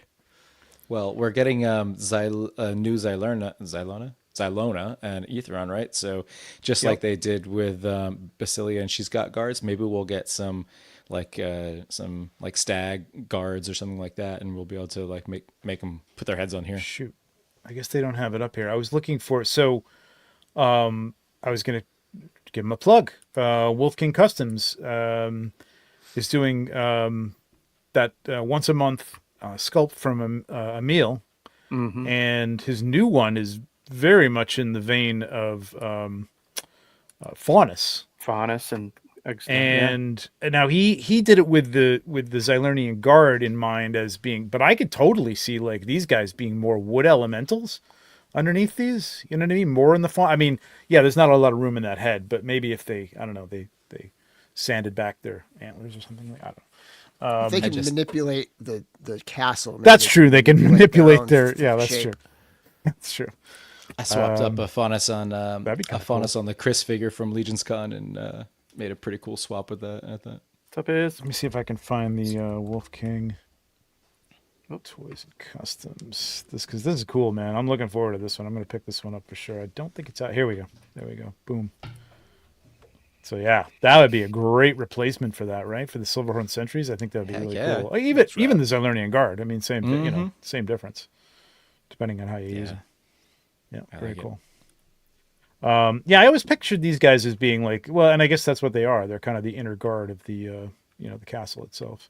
And then on the outer perimeters, we've got the Zilurnian Guard, which I guess I also consider these knights. What do you guys think? I do. Yeah, I do too. I mean, they carry the shield of like Zilona, right? Like it's I don't know. These very much feel like knights to me. Yeah, for sure. This is one of my top. This is like one of my top 5 figures of all time because it's Really? just a treasure trove of fodder. Like I just bought a ton of these. That head is so cool. When they got that new helmeted head, I loved it, and it came with 2 of them. I mean, so I pulled those faces out of there. I painted 1 million of them. It's got that super richly deep colored armor with all the details painted in. Yeah, it's the beautiful. leather armor is also really well like wash. Has like a nice wash on it too. Like it's just a gorgeous figure. Yeah. And this is the bio talks about them among their ranks can be found wood elves, whisperlings, ghost elves, and other ghost members elves. of the Fae Haven't race. seen ghost elves. Don't know what a ghost elf is. Oh no. I mean, they're called ghost elves for a reason. Ooh, can't see them. That's right. We haven't seen them. It's just that we've never seen them. We don't even know if they're Right. ghosts. Because we have I want to Whisperlings, we just have the share, Wood like, if you want to do an awesome swap, take Bardrick's torso, his leather torso and skirt, and put it on the Zilurnian Guard with the Zilurnian Guard limbs. It is a beautiful combination. Okay. I'll try that. Nice. Yeah, I bet that's I'll take awesome. that bet. I can see that. That shield so- is really, really great, and I'm glad that we got it. I kind of like that the Silver Knight that just came out, who has the Shield Horseman on it. I like that Comes they with the gave us clip. like an extra boss with it. That little centerpiece is called a boss. Yes. And that way you can kind of like swap it out, because I do love this helmet, this shield a lot, but I'd like to like have some that are just like a little. Oh, more you plain know, basic that's looking. true. I didn't realize that doesn't come with a swappable inner Yeah. part. But I mean, probably come not out. hard to take them from another one. And Yeah, I did that with paint it up. Gideon's. Actually, if you want to embiggen me. Gideon's. Yeah. Yep, I got There you. go. Yep. So Gideon's There you didn't go. come with an extra swap That's out. great. So I used the one from Elijah. Mhm. Looks Cool. really good. Yeah, that looks This is my Gideon Elijah swap right here. I love it's that great. helmet too. So cool. Awesome. Elydian. Have you seen the people taking the what do you call them? Fabric markers and Yeah. Yes, those Chris look so Perone. good. yeah, they look Yep. amazing. And somebody Yeah, just crazy. mentioned today that they should do black and make a Sir Gerard. oh, Oh Yeah. yes. Cloth Awesome Sir if it- Gerard. if Yeah, it comes out. Uh-huh. Let's go over to one of my. It's still one of my favorites. Well, I mean, I'm a Leodicius guy. So I would buy a cloth set. I would buy like a set with like 5 different cloth sets with different colors and things, just like, even if they're all just sort of like basic solid colors, just do like a bunch of different colors. yeah, that'd be cool. absolutely. Yeah, I could see them doing something like Might that. be pricey. It might be. Yeah, that's true. If you're not stretching that out among a bunch of thousands and thousands of figures. Yeah. There you go. Kudos Oh, from Terrence. thanks. Bill. Thanks, Terrence. Red Shield Soldier. So yeah, in the days immediately following the vanquishment of the Dark Riders of Mythos. Okay, The Dark- I'm assuming that's the Dark Four. The Dark Four. Yeah. Evil uprisings continued. Small bands of warriors were formed to combat these remaining threats. These bands eventually grew to become some of the greatest warriors in modern mythos. One of the fiercest of their armies was eventually absorbed. One of the fiercest of their armies. So these were bands. These were roaming bands, which eventually absorbed into the army of Leodicius and became known as the Red Shield, named for the bloody symbols, which the shoulders marked on their shield during the battle. With the return of Erethyr, the Red Shield has been resurrected as an elite fighting force within the army of Leodicius and has been tasked with eradicating. So this was, I mean, so am I reading this right timeline wise? So the Dark Riders, we're talking about the Dark Four. I'm not really sure why the Riders, but that's the original first age of uprising of the Dark Four, correct? Yes. Yeah. Yep. So these guys were right alongside as roaming bands of warriors, I guess, along the lines of the Blue Shield as well. So maybe we'll get some early Red Shield soldiers or something eventually too, with your Norman helmets or something, Elliot. There you go. That's a good way to introduce those. And it looks like and you're right. and They did disappear for a chainmail while. arms. Yeah. Oh, Yeah, I it seems hope so. like it, right? Like one of these I know fiercest it's- of the armies was eventually absorbed at the army of Leodicius and become known as the Red Shield. So now these guys have painted shit. So this to me feels like a modern day version of these guys, like much like the blue, The resurrected You know, version. Yeah. right? Where it's like more of a painted in homage to like maybe a more rougher. I could Yeah. see these guys as the Red Shield being more of a like ragtag, like the wooden shields with painted, red, or blood or whatever on the front of them or something like that. That'd be kind of cool. I'd love to see that. Like back in the beginning, because it says they're roving Yeah. bands of warriors, right? Yeah. Yeah. So they were more like of a ragtag thing that they were eventually absorbed into Leodicius and become known as the Yeah. Red Shield. They That'd were be cool. just bloody symbols, so that could have been anything out That of would be shields. really yeah. cool. I freaking Kevin- love this knight. Still, I did when it originally came out, and I still do. I think it's so good. It's a great- such a yeah. versatile figure too, and you get a ton with it. tell You you The only what- problem is heads. it's become hard to find. Yeah. I just just sold one wanted to Heinrich. to Nope, to Michael. show this. Kevin had asked if the Kai Lab stuff fits on a Mythic Knight, Oop, and sorry. Sorry, if Nate. this is the set you're okay. You produce. talking about, then yeah, this set does Nice. for sure. That works really well. That's on the Valiant. Yeah, That's on the great. Valiant. And that's good. Yep. And that those colors are great with the Blue Shield soldiers too. Like that's right in line with the tabards on the first of all the Knight Pack 2, the female version, and some of the tabards on the Knight Pack 1 and the new Knights, the new Blue Shield Knights. It's nice. It might be a was little tough to get on an original 1.0. Yeah, I'd say But yeah, on the certain Valiant, torsos, that's like that Yeah. cloth, the plastic cloth torso. This ain't gonna go over that. yeah. But looks great. yeah, it's pretty good. This is a little project to get on. Like threading those Yeah, I little bet. strings through is Yep. takes some patience and some like precision. But Oh God, I yeah, didn't know you had it to do looks that. great. I have this kit. Yeah. I don't know what. Oh God. I just I- picked I've up got that piece. Yeah, Kai does such amazing work. I picked it up from Brian CA, and I actually had to like go back and ask him like, "How do you put this on?" It actually comes with a tool. Like I'm like, Yeah. what is this thing Yeah, that it's it got comes with? that And it's like a threading tool tool. to Yep. thread the Yeah. threads with. you can't I do had it to without ask that Kai. tool. He You sent me have a to little have it. video of himself doing it. Like, thank you, man, because I could not figure it Not out. just a toy, but a life skill. I had so This many figure Red Shield was- soldiers. I realized I used the pauldrons and painted them gold for a couple of these Oh, guys. yeah. So Oh wow. got bags of parts from the Red Shield soldiers. I was not a fan of this frog helmet at first, but I really dig it now. I really kind of like it. Well, now that we have a lance, I feel like that's much more Yeah. appropriate. yeah, I got a couple on the shelf with the plume. I wish they would resize that helmet and just make the same helmet, but just a little smaller. I feel like Someone it's wanted just to one? see a the little back too of big. this. No, the frog Got you, helmet. Bill. Oh, the frog helmet. Yeah, Yeah, there you go. the jousting helmet. Cool with that chain. You think it's a little too big? Yeah, it probably maybe. I mean, Elliot might be able to tell us if it's accurate, like historically accurate size, but it feels like with the figures, it just seems oversized. And I like the style of the helmet, though. I just wish it was smaller. Yeah. No, you're right. You're right, Joe. It is a little oversized. A tad. It doesn't But look like it this turns figure- well sitting here as Yeah. tight as it does on the shoulders. Like it should be off a little bit, but If it's for jousting, though, they never did really turn too much. Like They didn't a have lot to of them turn, were right. actually flat just of the needed armor to was see. fixed. straight down the row. Yeah. right.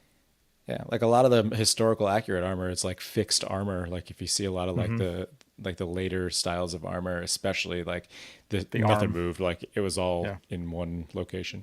But this figure, when it came out, was such a gift. I remember like knights Wasn't were it? so hard to come by and find for yeah. so long, Yeah. and then they brought this out. And I'm like, this is like just a straight up knight, like very very like cool, straightforward knight. Yep. Three different head styles, and then like you already mentioned, like so it comes with so many stuff, so much Yep. stuff. Yeah, this is one of my favorite figures in the line. I feel like Leodicius just keeps missing like the next turn of stuff. You know what I mean? Like every time, like they just now we got the new knight body. That would have been nice to have on the red shield soldiers. But Well, that torso is new. That torso came out with that wave, so we've It seen is that a new reused torso. a lot. Loincloth, those shoulder armor. oh no, there's new parts here. There's new parts. Yeah, it's just like the new. But The new limbs. We'll and get stuff, there. Yeah. new We'll limbs, get there. yeah. Yeah, we'll get there. I wanted to go someplace after this, and I can't remember what it was. Shoot, we were Just so many talking to about choose from. something for a minute, and I can't remember what it was. We only have one The dwarf helmet- who's considered a knight in the line. Yeah. Okay. So Valgar is it, right? I mean, let's go to Yeah. Valgar because I He's mean, Sir. dwarf. so we have the silver dwarf, but I don't know if we're considering this a knight. I mean, it's Ilona's flock, and I mean, it's not a named character, but I mean, it isn't called a knight. You know what I mean? Like silver dwarf knight. Yeah, I just feel like it's kind of an armored infantry or something like that. You know, not necessarily a knight. Anybody, but I mean, Valgard's a named character. Sir Valgard. Yeah. Oh, that's right. It's under Sir. Forgot about that. Search for the S. Yeah. But yeah, I'm I looking always for thought it's surname. interesting because when you think of dwarves, you don't think knight because you don't generally think of cavalry when you think of dwarves. But in reality, if we're going by fantasy definition, they kind of are knights because they uphold their kin groups mainly. You know, I mean, not to mention outside groups, but you know, Yeah. the kings on the mountain kind of status. You know, they form up under the king and they swear oaths. So it Yeah. makes sense. I think Roll for up. What's his me, role? it's the horse thing. You know what I mean? Not that a knight has to have a horse, but like it kind of feels like it goes hand in hand. And it doesn't necessarily have to, it doesn't have to be a horse. It could be a mount. So I get, dwarves have their mounts. Like we just don't have that in the lore yet. A mount necessarily for dwarf sized. I can't abide folks. by your strict definition of a knight having to have a horse, Okay. Trevor, because All that right. is going to totally take up all the room on my shelves, and that's too many horses. I They can't don't do have that. to own a horse, I guess. I guess more of a, I don't know. It's more of a, they're riding into battle on a horse as opposed to being like, the silver dwarf is more of an infantry type of thing. But yeah, as a veteran warrior who once fought under Sir Gabriel Heavensbrand, his dad, that's my dad's name. Sir Valgard offers wisdom and guidance to Heavensbrand's son, Sir Gideon, in a new enlightened age of the Order of Etheron. Long ago, the Order was shining star among the factions, and it was both devout and righteous. But as time passed, the faction became corrupt, deteriorating into an institution afflicted by greed. So there you go with the Templars, right? I mean, the Templars being greedy oligarchs. And discrimination that sought to serve the needs of only the wealthiest denizens of Mythos. As the first new wave of non-human warriors to join the faction, Sir Valgard is an inspiration and a true symbol of the Order of Etheron's return to greatness. So there you go. And there's only two that aren't human so far, right? It's just this guy and Big Greg's ogre knight. Yeah, Or I think so. But is there- it's Well- described as a whole wave of non-humans joining Yeah. the order. yeah. I mean, do you consider Gadriel human? I mean, an angel? I mean, is that human or is that a She's something separate different though. race? Yeah. I think I of mean, if something you go separate. by, yeah. I would think I of would it as something consider it too. separate. Angel to me would be like a race of people. Right, like Gideon wouldn't be able to like stop or like say yes or no to Gadriel if she wanted to join. Like she's an angel, like Correct. Yeah, I think Yeah. they're living by their own Yeah. codes and things like that. But yeah. oh really? so yeah. You don't want to let me in? Well, there you go. Roll knight. I mean, that's interesting. Like, I don't know if we go to the silver knight or the silver dwarf soldier. Just a soldier. So there you go. So I guess we do have some definitive definitions here underneath. I did like what Nate said earlier about them like having so many different roles, like pyromancers and messengers, and just like all the different roles that they have. Like, Yeah. that is kind of cool to think about too. Like, I didn't really think about that, but Yeah, I neither. With some specialized knights. Well, we have. Gideon Speaking had of this angels, band. while you go to look for that, Yep. I'm gonna hold something up on my screen. I'm like one armed right now, and I'm left-handed, so I'm Nate. trying to hold this up. I'm sorry. Bring him up, Nate, We were- before he dies. We were talking about Oh, Delphina wow. before. Oh, nice. And she's my other angel. I put some wings on her. Beaut. I got to get some wings like that. Yeah, Yeah, these white those are ones were hard cool. to come by. Yeah, it's awesome. That's great, Joe. Looks great. She just felt like an angelic figure. Oh, I'm glad you brought up Gwen. Oh, I'm so glad. Gwendolyn you is brought a up paladin, Gwen. specifically. Yeah, her and her Yeah. brother. But I mean, that is a magic using knight, right? I mean, basically. Yeah, they're Yes? like clerical.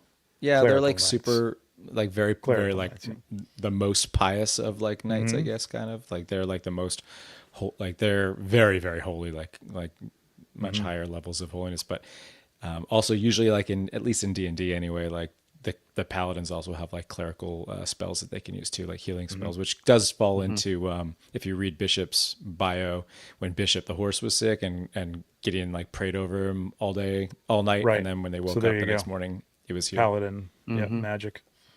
Lay on Yeah, they don't hand. talk a lot about her having magic or anything, right? Like, I No. mean, they don't talk a lot about magic with a lot of it. Well, I mean, I guess they did we just read that with the Silverhorn Sentries, that there is that sort of fey magic or whatever.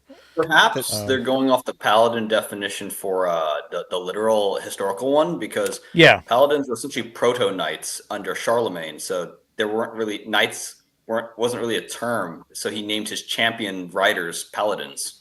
So they could be a champion warrior. Is that right, Greg? Yeah. And Charlemagne did. No, that's cool. Yeah, maybe it's possible. Yeah. Yeah. Did Yeah, Charlemagne? cool. It's a cool Didn't bit of Charlemagne history like there. very strongly uphold the Holy Roman Empire? Yeah, he was arguably the first one to unify what was known as the HRE. Yeah, you're right. So that would make sense why he would call them paladins, and paladins would later become associated with being very highly piously like religious knights. Boom. And knowledge. Nailed it. I love this figure. Yeah, Yeah, I she's love a- Gwendolyn, man. Like, she was one I got early on too, and I really loved this, man. It was this was before I really took in the lore, and at one point I had a picture set up with her with the Artemis's early, the first wings, Artemis 1's wings, and making her kind of a fey knight or whatever. I just thought it was really cool. I love this head sculpt. I like just want to this, point too. out Jeremy Govier's comment here. Clerical spells, like for doing bookkeeping, paladin, Yeah. Nerds. copies. Nerd knights. Oh my gosh. QuickBooks, the ultimate clerical. That's right. That's right. Not so QuickBooks back then. It was a little slower. I know, right? I'd like, Quick I'd like to say parchment. something about Gwendolyn real quick. Yeah. That she, for a 2.0 figure that came out in Advent and Decay, when I look at this figure and then I look at the new knights we just got in the new wave, like she stands up. Like she still stands out, like especially with that visored helmet that she has. Like I feel like she still stands in there with like the new figures. Like it definitely, she holds up. Yeah. Oh, it's- yeah. I it's think so, too, beautiful man. paint scheme. Yeah. Yeah. I think it's the paint scheme on this thing, man. It looks beautiful. It's really. And she has really that unique visored helmet that like didn't Yeah. come with Yeah. like I think That anybody else until Does a lot of Hadriana. work. Yep. Yeah, she was like the first visored helmet that actually hinged. Because even Lord Veterus, he didn't have a hinged helmet; he had to unplug it. Yeah, you had to put Yeah. it up on top. Yep, exactly. Yeah, Like I actually need to do this, but like think of her, look at her, and like picture her next to the new Gideon. Like she wouldn't look like she like stood out like as like didn't belong there. She looked like she should be next to him. 100%. Absolutely. Yeah. Dig her a lot. I think she's really cool. So she's the sister of Gideon. I actually have a theory that like I hate this theory that I'm about to say because we don't know what happens to everybody in the Second Great War, but like I've Right. got a really strong feeling that Gideon doesn't make it through. That like Gideon like sacrifices himself. He just seems like the archetype character that would do that. But I feel like Gwendolyn will, and I think she's going to become like the new head of the order. Interesting. In the new age. funny you And mentioned they that. There kept- was a. Oh, go ahead. Go ahead, Bill. I was just going to say quickly that they kept So they kept the skull out of that. Of all the figures in that wave that didn't come with the skull face, they kept his out to Gideon. like misdirect or something. Could be. Yeah, because the skulls don't necessarily. But also, like some people will think, oh yeah, well these, he doesn't die because he doesn't have the skull, but that doesn't mean anything because Elijah comes with the skull, and so does Ukjak, and we already know through Shui's bio from the Ashes wave that they come to help him out in rebuilding after the library, so we know they make it through. So yeah, I could see the misdirect. They're good with that. Go ahead, Elliot. Tell me what you were going to say, man. But no, I'll just say it's funny you mentioned that Gideon dies as a theory because I know one of our Cabal members, Lexi, she has her own set of stories, and one of them is where Gideon sacrifices himself and his sister takes over. And it reminded me that our Cabal members have such wonderful theories and stories, and yours just ties so well in with everyone else's. Makes me proud of the group. Yeah, I miss Lexi's stories. She used to come out with those all the time. I have a theory about his mustache. It's not Gideon isn't that character with that face. Gideon is the mustache. It's basically like the blood armor where the mustache just takes over the next victim. Just finds a new host. That's. Well, there was a Super Bowl commercial about that too. Did you see the? Yeah, the I was just mustache gonna say one? it. The mustaches. Eventually ends up on a Pringles can. Yeah. Oh, that's right. It was Pringles. Yeah, perfect. There you go. I had another custom I want to bring up. This is a really cool one. Speaking of, we're talking about holy empires and things like that.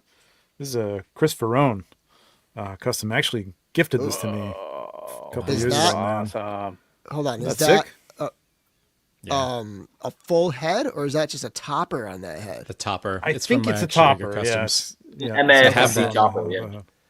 I have that. It just haven't painted it yet. But Look at that! it's Look at that great. cape, though, man. It's freaking gorgeous. That's It's like Sweet. leather. Yeah. It looks like It that is helmet- leather. I think it is.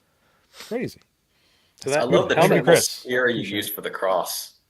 Very the helmet Warhammer. matches I know, that right? perfectly. Oh, it does. Yeah, dude, that's the same thing. Look at that. Yeah. Oh, that's cool. That is cool. Nice. All right. Well, we're talking about the So what badass was females. Trevor's Bay. This is my bay. I love this figure. Speaking of flip up helmets, this One helmet of the I best just love it. helmets Yes. in the entire line. Yeah, absolutely. 100%. Yep. Yeah, again going back to the weapons as we were talking about, I really hate this hammer. Just really, it feels like a dwarf tool or something. I don't know. It just doesn't feel like it goes with her. I think that was Like kind of a some miss. DC Harley Quinn hammer. Yeah. It's very toy. yeah, exactly. It makes yeah. sense with Bromden, right? Like this Yes, ceremonial, absolutely. over Yeah. the top thing, But like, yeah, with her, it doesn't really quite make Doesn't sense. really work. I love the mace with her, and I think she's a mace sword. yeah, girl. she She'll had look. that So sword. one of the cool things about the new weapons is they're smaller, tighter. They'll look a Yeah. lot better with those 2.0 figures. Like so, the new mace that came with Adalric will look really good with her. That's true. Yeah. That's true. Definitely. Yeah. Was that in the weapons pack? No. Yeah, I'm Doesn't sure cover it it. is. It is in I the haven't weapons even. pack, Is it? right? opened Is it in the weapons pack? Oh, sweet. Yeah. Yes. It must be. Nice. Okay. Yeah, I love her. Yeah. She's gonna look And it's great the only with reason the new I Golden Pride of Leandor figs yes. and the Beasts, Reign of the Beasts. Yeah. Yep. Different era, but yeah, I love. I don't know. This is why I started liking Leodicius. Is when they started it was one of the first ones that kind of came out. I mean, Xylona too, which I really like. That was probably my faction at first. Just a uniform look to them, like an army look. It looks really cool. But she is leader of the Red Shield, and what's his face is her secretary. Magnus. Magnus. Wielding a deadly hammer and bathed in the colors of her faction, Hadrian is revered for her role as a leader of the Red Shield, a descendant of Hadir. Now that'd be cool if we got somebody like that. You know what I mean? Like as a leader, maybe as the leader of the Pride. What is it? The Pride of Leandor. That'd be cool. That'd be really cool. Oh my God, we got to make that happen. Okay, that's what I want, right there.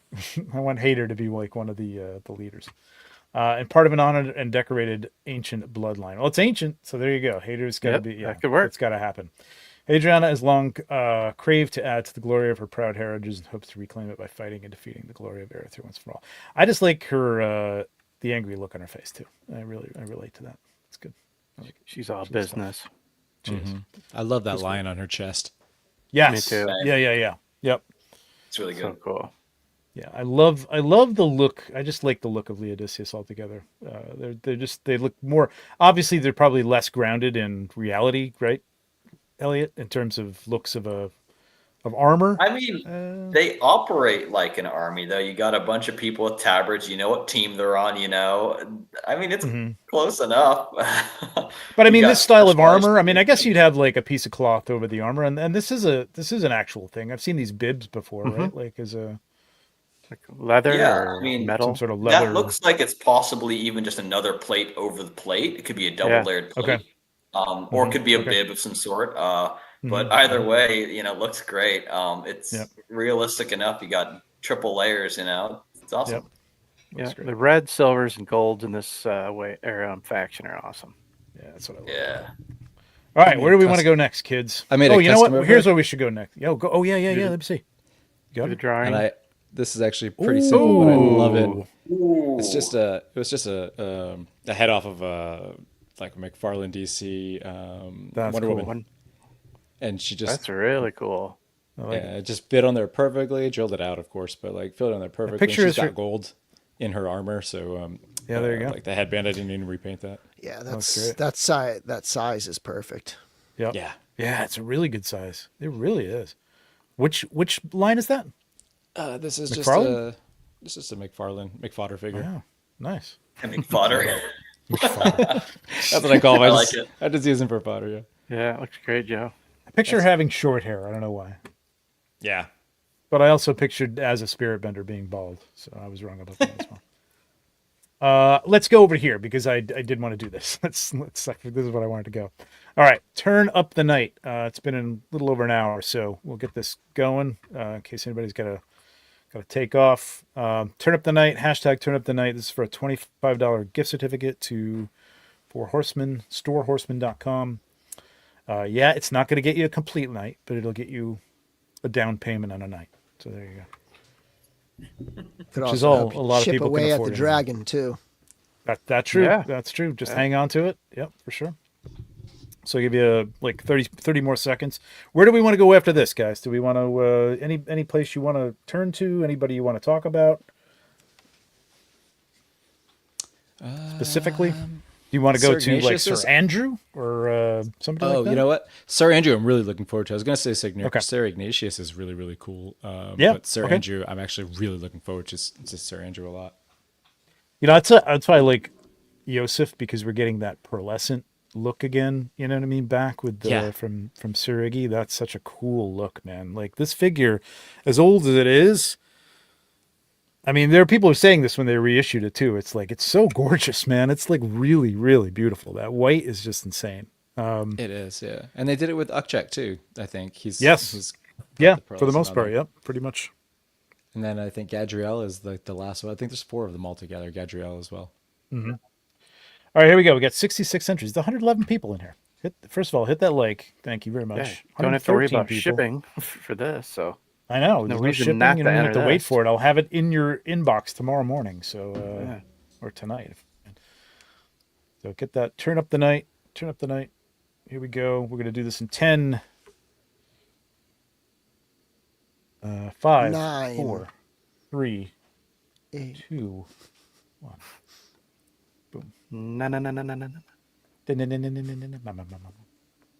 no. Did it. Furious figures. What a nice Everett. avatar that you have there. That's beautiful. Love that. Excellent, man. Cool. Congratulations, Furious Figures. Yeah, that's a new winner. Congrats, Yeah, hit man. me up. Hit me up on either IG or Facebook. And all I need is your email address, and I'll send this to you tomorrow. So congratulations. Hope you're still here. Sweet. All right, let's get back to it, guys. Sir Andrew, or is that we're gonna go? Yeah, let's go to Andrew, because Andrew's a different character here. He's a different kind of Yeah, cat. he's that pyromancer So, you're talking about. yeah. So this is a So he magic definitely knight has right here. he definitely has magic. Yep. Yep. Yep. Great bio by First Joe. pyromancer that we know of, right? I mean, is there any other pyromancer? Nope. Nope. Okay. At least not exclusively. Well, you can tell when Jeremy started taking over the BIOS. Now this, yeah, Joe wrote this one. This is all Joe. Did Joe write it? He wrote the whole thing? Like wrote I it? think so. Like scroll Okay. down to the bottom. I think it even says Oh, story. Okay. character I take it design back. and story by Joe. Yeah. All right, Joe. Oh. The hell, you think I got all night here? Nice. No. Born to a humble conjurer in which Andrew gave up. We're going to go through this. Raised to be a caretaker to the wild, tragedy struck. Yeah, this is a great story, man. Misusing a powerful spell on a dying flame. The spell was too much for the young boy to control, and Andrew accidentally blasted a small home he shared with his family, killing them all instantly. So dark. So dark. Responding to the great mystical energies he felt unleashed nearby, Jordan Runeshaper found the grieving fledgling magic user. I like that he wound that in too. You know what I mean? Another character that we know. That's really cool. Yeah. Taking pity on the orphan and seeing great potential in his abilities, Jordan took Andrew under his wing. The dwarven mage vowed to guide his new charge to help to harness the flame that grew within him for the cause of good. Trained for years in the magical schools of Ophidian, Sir Andrew eventually became a powerful pyromancer, a discipline as rare as it is powerful. That's kind of like facing your fears, like right there. You know what I mean? Like you blew up a house. So what kind of magic would you like to go into? How about pyromancy? Yeah, that sounds good. Joe was it? Seeking absolution for his greatest mistake, Andrew eventually traveled to Etheros, where he joined the Order, committed to protecting life the way he was raised to by his family. Andrew vowed to use his flames to destroy any who would seek to do evil. Recognized for his convictions and devotion to the Order, Sir Andrew now leads the Repentant, small band of criminals who volunteered to fight the undead to atone for past wrongdoings. Sir Andrew's like the Dirty flames destroy Dozen. the undead enemy and his fallen allies alike. For what is ash cannot rise again. So he's taken out allies and enemies on the battlefield to make sure that they're not. So I had missed that part. I think the Repentant, small band of so criminals. Joe says this is the abbreviated version. He basically wrote a whole comic book about this guy. Oh, my That's God. awesome. I'd buy that We need to graphic see novel. Shut that. up, I'll have to read it, Joe. Yeah, post that in the Cabal or something. We gotta read that. I want more. So the Repentant pig face helmet. That's kind of his look for the Repentant, I guess. That's your favorite helmet, Bill. I think mine helmet. too. Oh, yeah, the pig face. That's sarcasm.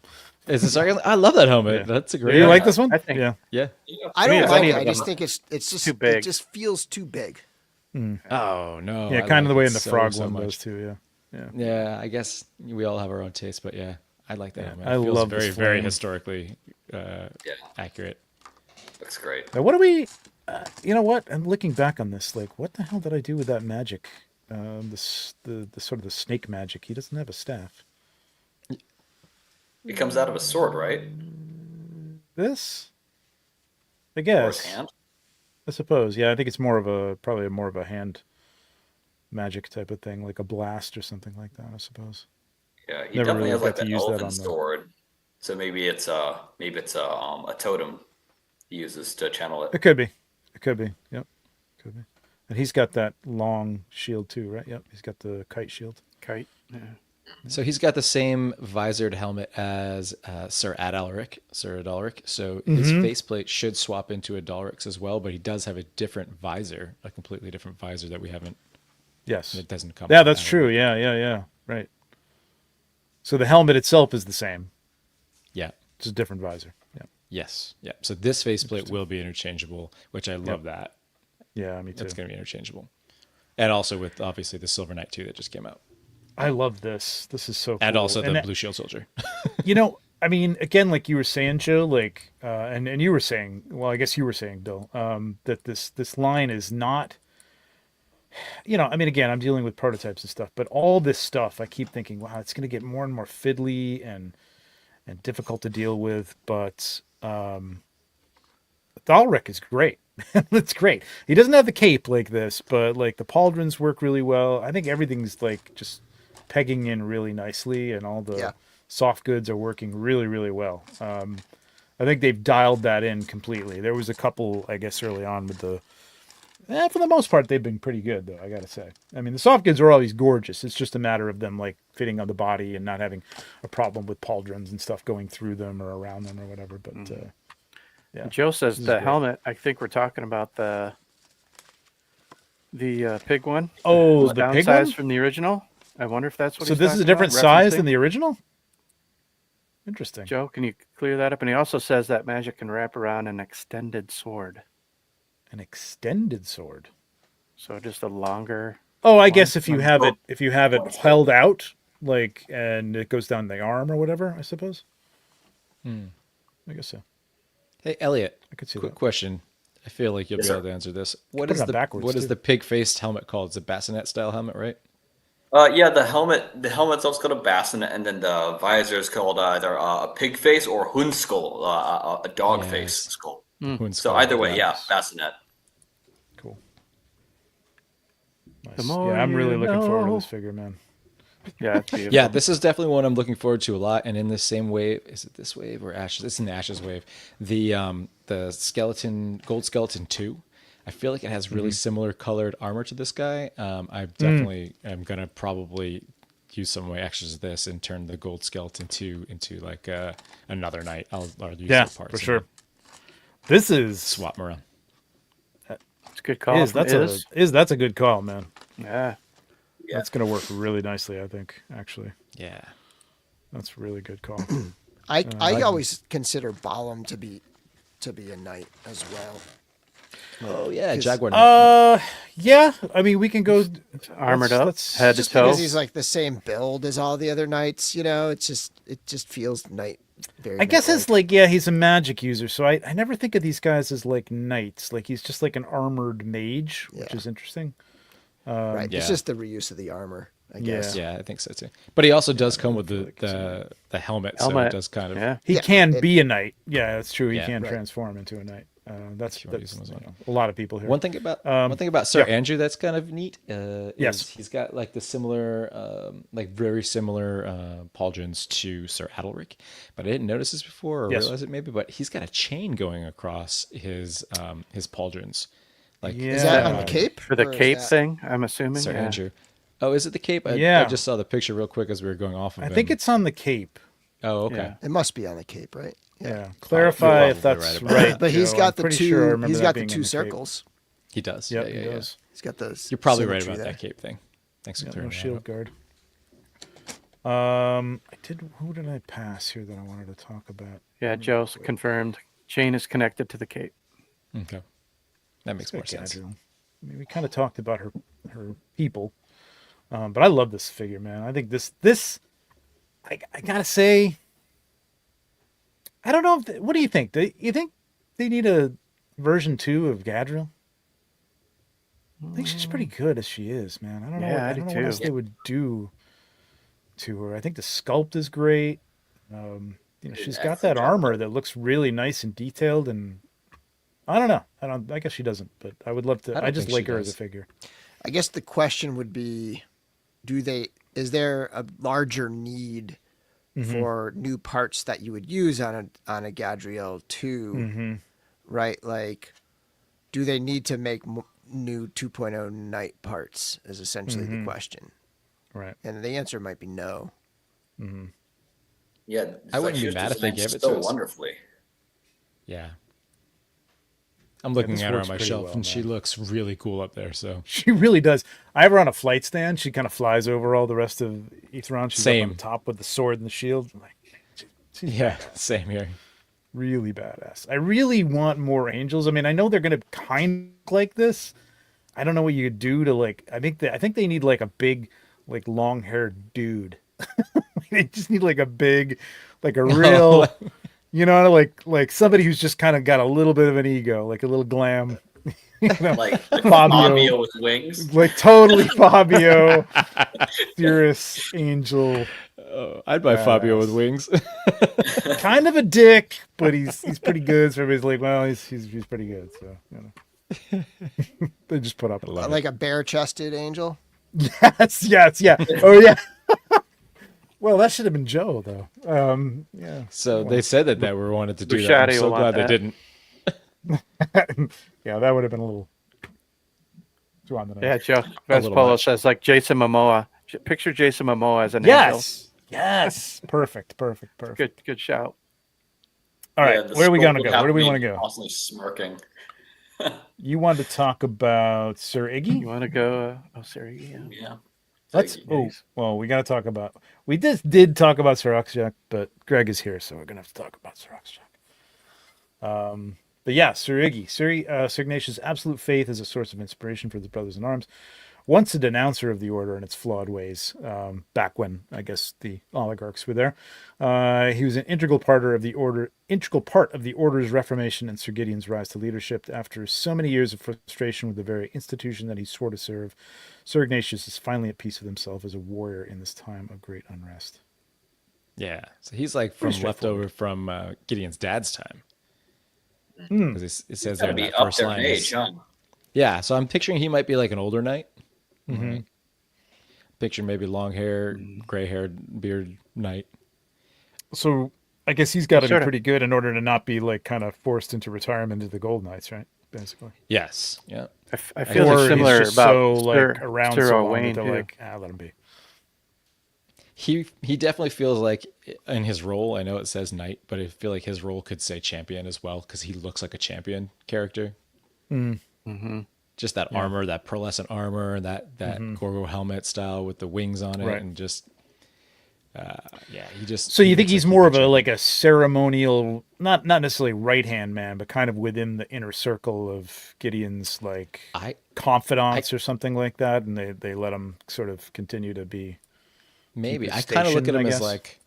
like maybe in his day he was like the Lancelot of his knights, like the best of the knights of his time. There you go. Like, and he's so well held in like high regard, and like Right.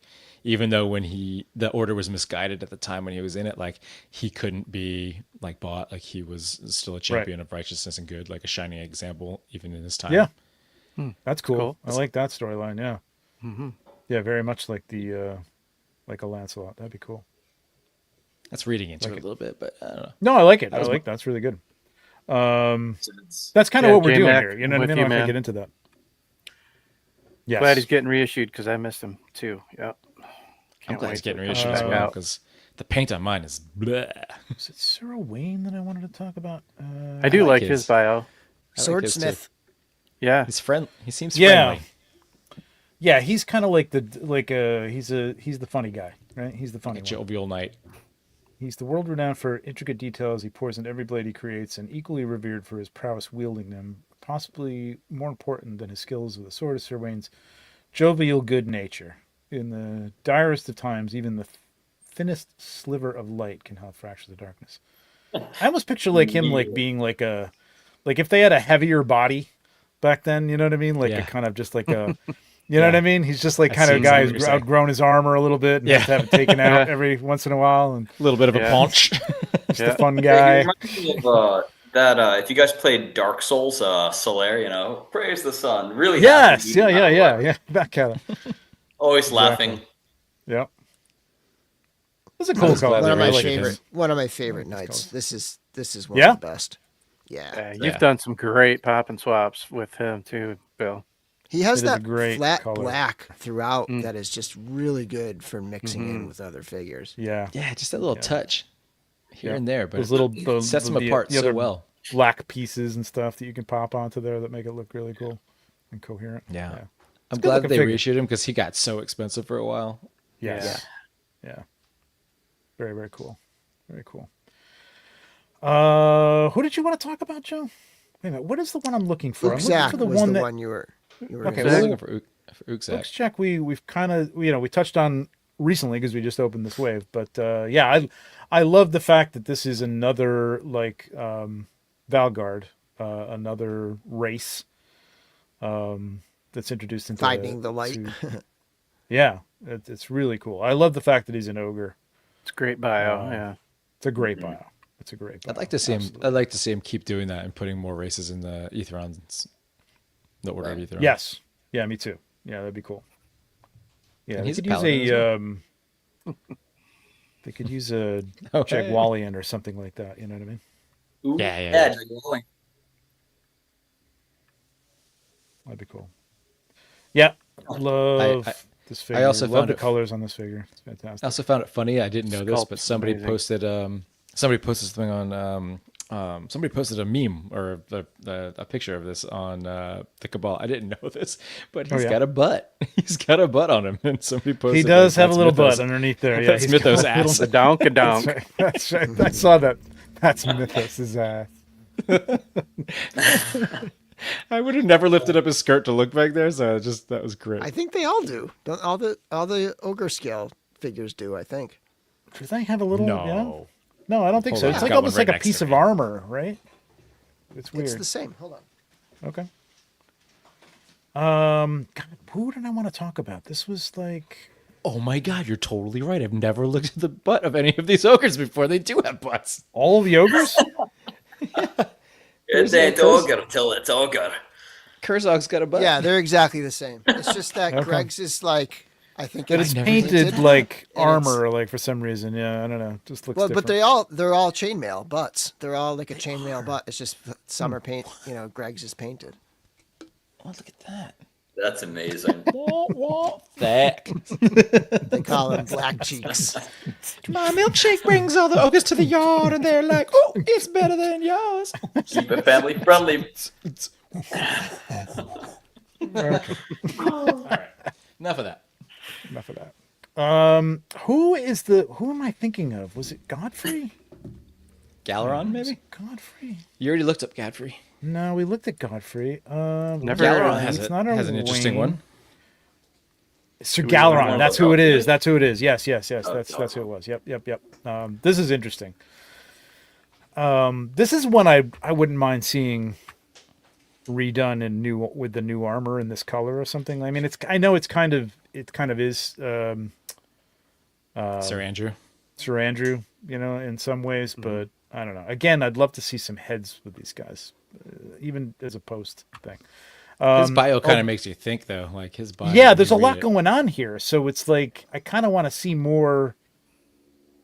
I don't know. I kind of want to see him continue on and be more of a I want to you know know, more about him. His in the mysterious, story. troubled past.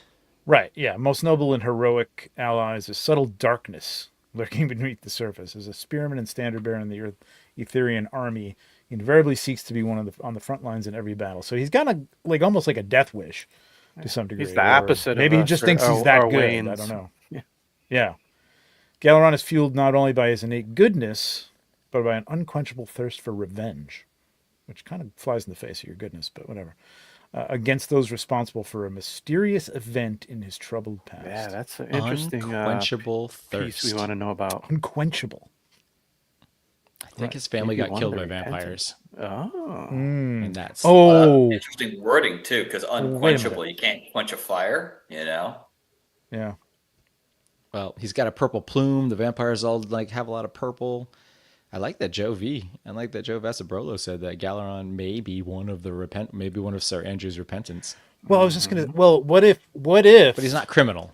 Oh, maybe. What if that fire that Sir Andrew set off the next house, and that was Sir Galeron's house? His whole family died, and he doesn't know who killed them. Oh man, Doesn't He's know it's fighting Andrew, alongside and the now guy he's who killed working with Andrew. Oh, He's fighting jeez. with Andrew. Oh, what a There you twist! go. There's your story right there. Oh. You Law and Order. Dun dun. I like this comment from Juan Diego. I want to see knights with dragon-inspired armors, the same way Gideon has armor inspired by his god. These paladins believe in dragons. The pillars. That'd be cool. Again, not speaking out of school because I don't know anything, haven't seen anything, but I could almost bet that we're going to see something along that lines in the new faction, right? Like either something spring up after they know about these creatures, a reawakening anyway, or maybe something in the past That'd be cool, man. as an order, you know, of Sort of of like, whatever. That's a great Elric, idea. right, Bill? Elric of Melon Benet, is that how you pronounce that? Yeah, they're the Yeah. Dragon Isle, right? Like the dragon like lords. his armor is inspired by that. Mm-hmm. And what's his face from House of the Dragons? Daemon Targaryen, like so. Yes, and then I was yes. thinking about how, you know, Adalric has the wings on the arm. That feels very much like it's, you know, his armor is essentially an Aetheron like thing, right? Like so, other characters that would have, or the Lion of Hadriana, right? There's a lot of that going on. So of course, if you have a dragon faction, you're going to have dragon motifs in the armor and the helmets That'd and be whatever. so freaking cool. Can you imagine like the intricacy that he's sculpting now? You know, with these armors to have like all that Right. like filigree and all that stuff with dragons and like That would be scrolls and all freaking sorts of awesome. things. It's And gonna that be the amazing. only thing we have so far is like either the wings off the side that are sort of dragon wings, Yeah. or the dragon on the helmet topper. Right, right. Yeah, I can totally see an order springing up after the dragons become known, which obviously somebody's going to find out about them soon, and becoming like kind of a new kind of a fanatical like the order anti-order of Ethereum, maybe. Yeah, maybe just like they're order obsessed. You know what I mean? Because the dragons are kind of coming to like because they think shit's messed up, right? And like what are these beings doing to our peaceful land? And maybe this order springs up to sort of like they're like almost like vigilantes, like the old what was those guys that used to go on the subways in New York City? None of you are too old enough to know this, but like they were guardian angels. They were guardian angels. They wore like red hats and they went around and made sure people were safe or whatever. But maybe they get a little more fanatical than that. Who knows? Be cool. That'd be cool. Love that. Yeah, that'd be cool. That would be a cool way for the future. I mean, the Araya, the Talon Bear, the sect of Aresius. That's kind of heading in that direction, right? Yeah. Like the Knights of Aresian Aresius. Knights. Yeah. Nice. You guys stop teasing. It's gotta happen. All right, Temple Relic Guards, and we'll wrap it up pretty soon after this because we've been going a while. But an ancient sect within the Order of Aetheron, the Templars have been restored to their glory. The chambers of the Sacred Temple of Aetheron are the Relic Guards. Now, these guys are they actually guarding stuff now? Do we actually have the body of Hey, Aetheron? bro, they are.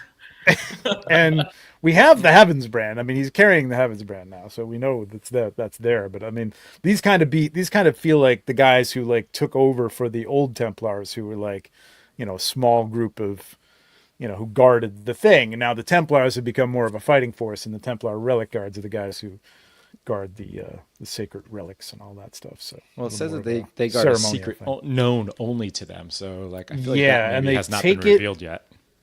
They take it through death, which is crazy. So that's another mystery that we don't know. Like, what is that mystery? What are they guarding? Yeah, in my headcanon, at least because it leaves room for it, I like to imagine that during the first invasion of Necronominus, when they took the temple, I like to think that there actually were relics in there that Necronominus took, and that the Templar, being lazy and rich the way they were and corrupt, didn't guard it well. And when people found out it was empty, they banished them, and then they started operating clandestinely to recover relics. And then when they were restored, now they're actually guarding real relics. Right. So that's what I like to theorize, since it's vague. They just let some schmuck in there to like clean it up, and he let Necronominus in, and he like dropped the vase and it broke, and he's like, "Oh crap! No, Necronomicus did that." Oh God, always blame it on that guy. What about these helmets? These can't be anything that's actual anything in reality, right? There was no. Oh, it totally was real. These horns like this. Yeah. Specifically, the knights that wore that color in reality, the Germanic, what do you call it? Well, they were German back then, but the Teutonic knights, they would affix horns, both of a natural or metal style, or those flanged winged horns. They loved doing that for some reason. That's a part of the history that I don't remember why, but they're very known for that. Okay, I've seen little ones, but I've never seen anything like this kind of, ornate. Yeah, they'd get weird with them. Okay. Let's get weird. Let's get weird with it, baby. I like the silver color on this. It actually is a great builder for mixing and matching, like swapping armor with a lot of the other knights that are out there. Have we? Yeah, go ahead. I wanted that Dark Templar to be like that, but his armor unfortunately is like really dull and gray. But this guy, the Relic Guard, like his looks good. Like it fits in and swaps with a lot of armor. Is this more in line with Serenok, or is this more in line with Serenok's color? I can't remember. I can't see them on my shelf either to know. Because I know this was like kind of a darkish. Elijah, sorry, yeah. Sir Elijah. No, so this Either one of one's these a little brighter. close? Well, no, Okay. neither one. I would say probably one of the closest ones would be the Red Shield Soldier, because it's like it's got that satiny finish. It's just a little more warm. It has a little more warm color. But the Temple Relic Guard is a little brighter. Oh, I got Enoch And right then- here. Duh. And then the Yeah. Okay. Yeah. I see. it the Dark Templar is like almost like a primer gray. It's now. a totally it's different real finish. dark. Yeah. It's a real dark. It's like it's got like that grippiness to it, you know. Yep. Yeah, Eric Miller would call it tooth. It's got like a tooth to it. You can kind of paint on it. Yeah, it's like gritty. Yeah. Yep. Anybody else we want to talk about specifically, or You want to talk about generally? Attila? Yeah, we can talk Oh, yeah, about Attila. Attila's worth talking about. I mean, listen, man. I mean, all right. The Euro guys, whatever. It's elaborate. Okay, it's elaborate, but he's not a dick. Okay? And Jeremy has said he's not a dick. So He's got got he comes with a smiling face. He's not a dick. He's just He's a trying nice- to do he's a the nice best guy. he can in a position that he didn't really want to get into, and he's doing a good job. He's got the scars to prove it too. There he goes. Look at how happy he is. He's no, he can't be a dick with that smile. Yeah, the guy's clearly done a good job. His brother said he didn't want the job. He's like, all right, I'll take the job, and he kicked butt. Yeah, his brother went off to play with bears in the Super woods and friends. stuff, and it's like, Yeah. come on. When his older brother Atlas renounced his claim to the leadership of the army of Laodicius, didn't want anything to do with it. Loser. Attila Leosir gladly stepped up and grabbed the mantle. A ferocious warrior, Attila embodies the spirit of his army's lion symbol. There you go, man. Like, Laodicius would love this guy. Overbrimming with incredible confidence and charisma, Attila's popularity amongst the people of Mythos has made him a symbol of hope in a kingdom crippled with fear. I think he's just like he's charismatic. So people who don't like charismatic people hate him because they're jealous. I think he's Your everyday focused. I think he's Jack. kind of relentless in his like quest. He seems like he'd be like really stringent militarily. I think he's a I wouldn't say even hard military leader. I think he's a good military leader, but he's more of a maybe not like, I don't know, man. I mean, I don't know.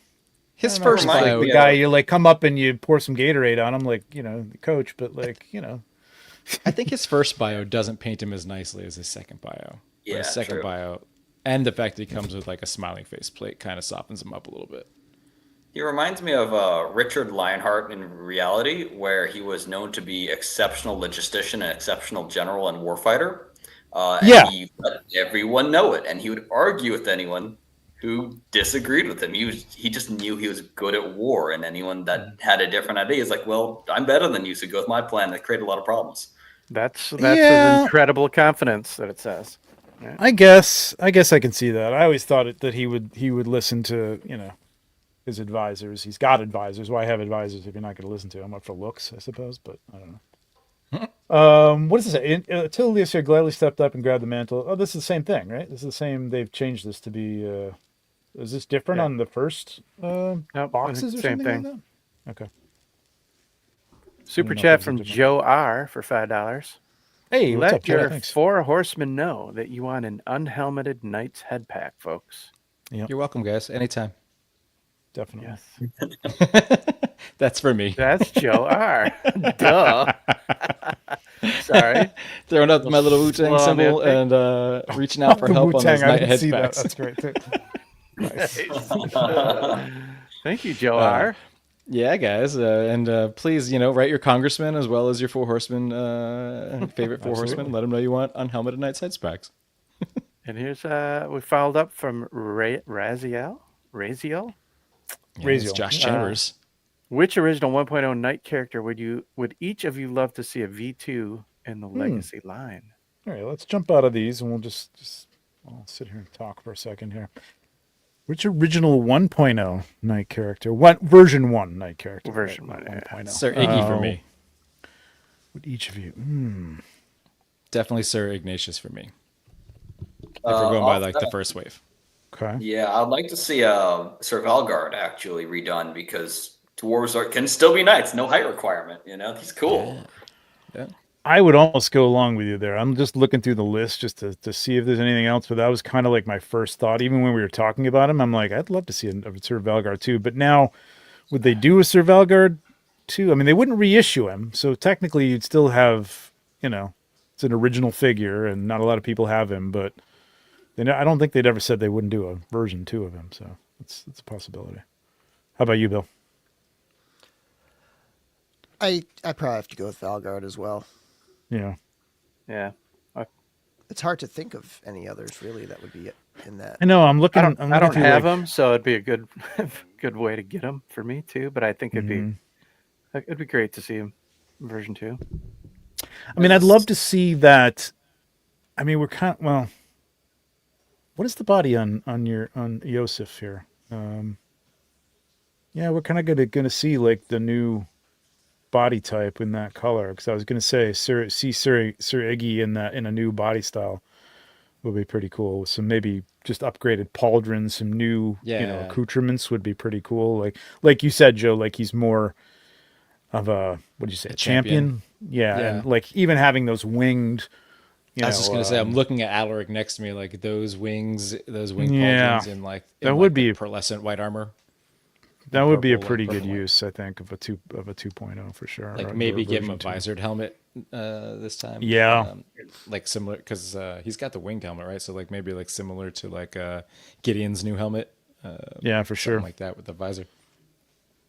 But I have to say, I would love to see Sir Valgard as more of a, with the new dwarf look to him. You know what I mean? Like the new faces and stuff, and actually have a unhelmeted head and a helmeted head would be really cool, because he seems like he should be such a big character in the lore, and I think I'd like to see more than just like that rare, I have one, but like just a rare figure that nobody can really grab. See people to be able to get it and have them upgraded a little bit, because I don't even take mine out of the box, so I'd like to have him on the shelf. That'd be great. Yeah, we had he'd be a great 2.0 version 2. 2. Like I would 100% buy that for sure. Yeah, for sure. I'd love to see that. Well, guys, do you want to talk about wrap up about in terms of nights? Say before we say good night. Thanks, Nick. Damn it, you took my line. See any of the customs that you brought, Joe? If you had any, quick retainer, I want to see them. Yeah, we've been showing some, but yeah, I've shown a few. I've got a couple more, I guess. Oops, sorry. Ooh. Oh, I like the color scheme. This was designed off of my D&D character, but I upgraded him to the new hammer because I love that hammer so much. Wait, your D&D character's a knight? He's a fighter. Human fighter. Yes. Duh. He's just a human fighter. I've actually shown you guys most of the ones that I brought out for the show, so along the way, nice. But maybe just this last one. Very kind cool. of styled after a night after Bill's heart, the heavy tank style night. Yeah, very cool. Yeah, he's almost got that body. I mean, with that torso and the way you've got it set, he's got that body of like an older guy with a little bit of a punch. Yeah, like a little punch. I mean? Yeah. And it is a Mm-hmm. Camaro dude head. Yeah, that's great. Yeah, that's cool, man. Super cool. Excellent. He looks like a leader. Well, I do want to jump over to this for just a quick second here. And While you're pulling that up, we got a Mhm. super chat from Rob. Okay, hear me out. They're not knights, but Sir Gerard and Lord Viteras. They made a V2 scapular. Both Gerard and Viteras bio are tied to scapular. Are the Dark Templars not knights? I would imagine those are knights. I Yeah, would the think fallen so, too. knights, right? Fallen in Yeah. quotes. Right. yeah, absolutely. I, Yeah. I would agree. Like, we're not talking about the evil knights here, but like I would agree Mm-hmm. that Sir Gerard would be a cool one to have the cloth goods on. Like we were talking about earlier, somebody doing like the marker on the black dye. Mm-hmm. Mm-hmm. I think Gerard would be a really good one for the cloth. I can see Yeah, somebody great. making that. I mean, there's not really. I mean, I don't want to put anything out there that anybody's going to get upset about. But it's not really a copyright on a cross on a. You know what I mean? Like you could do a black cloth thing with a red, slice across it, and you're Yeah. good to go, right? So Yeah, there's some. I think it was.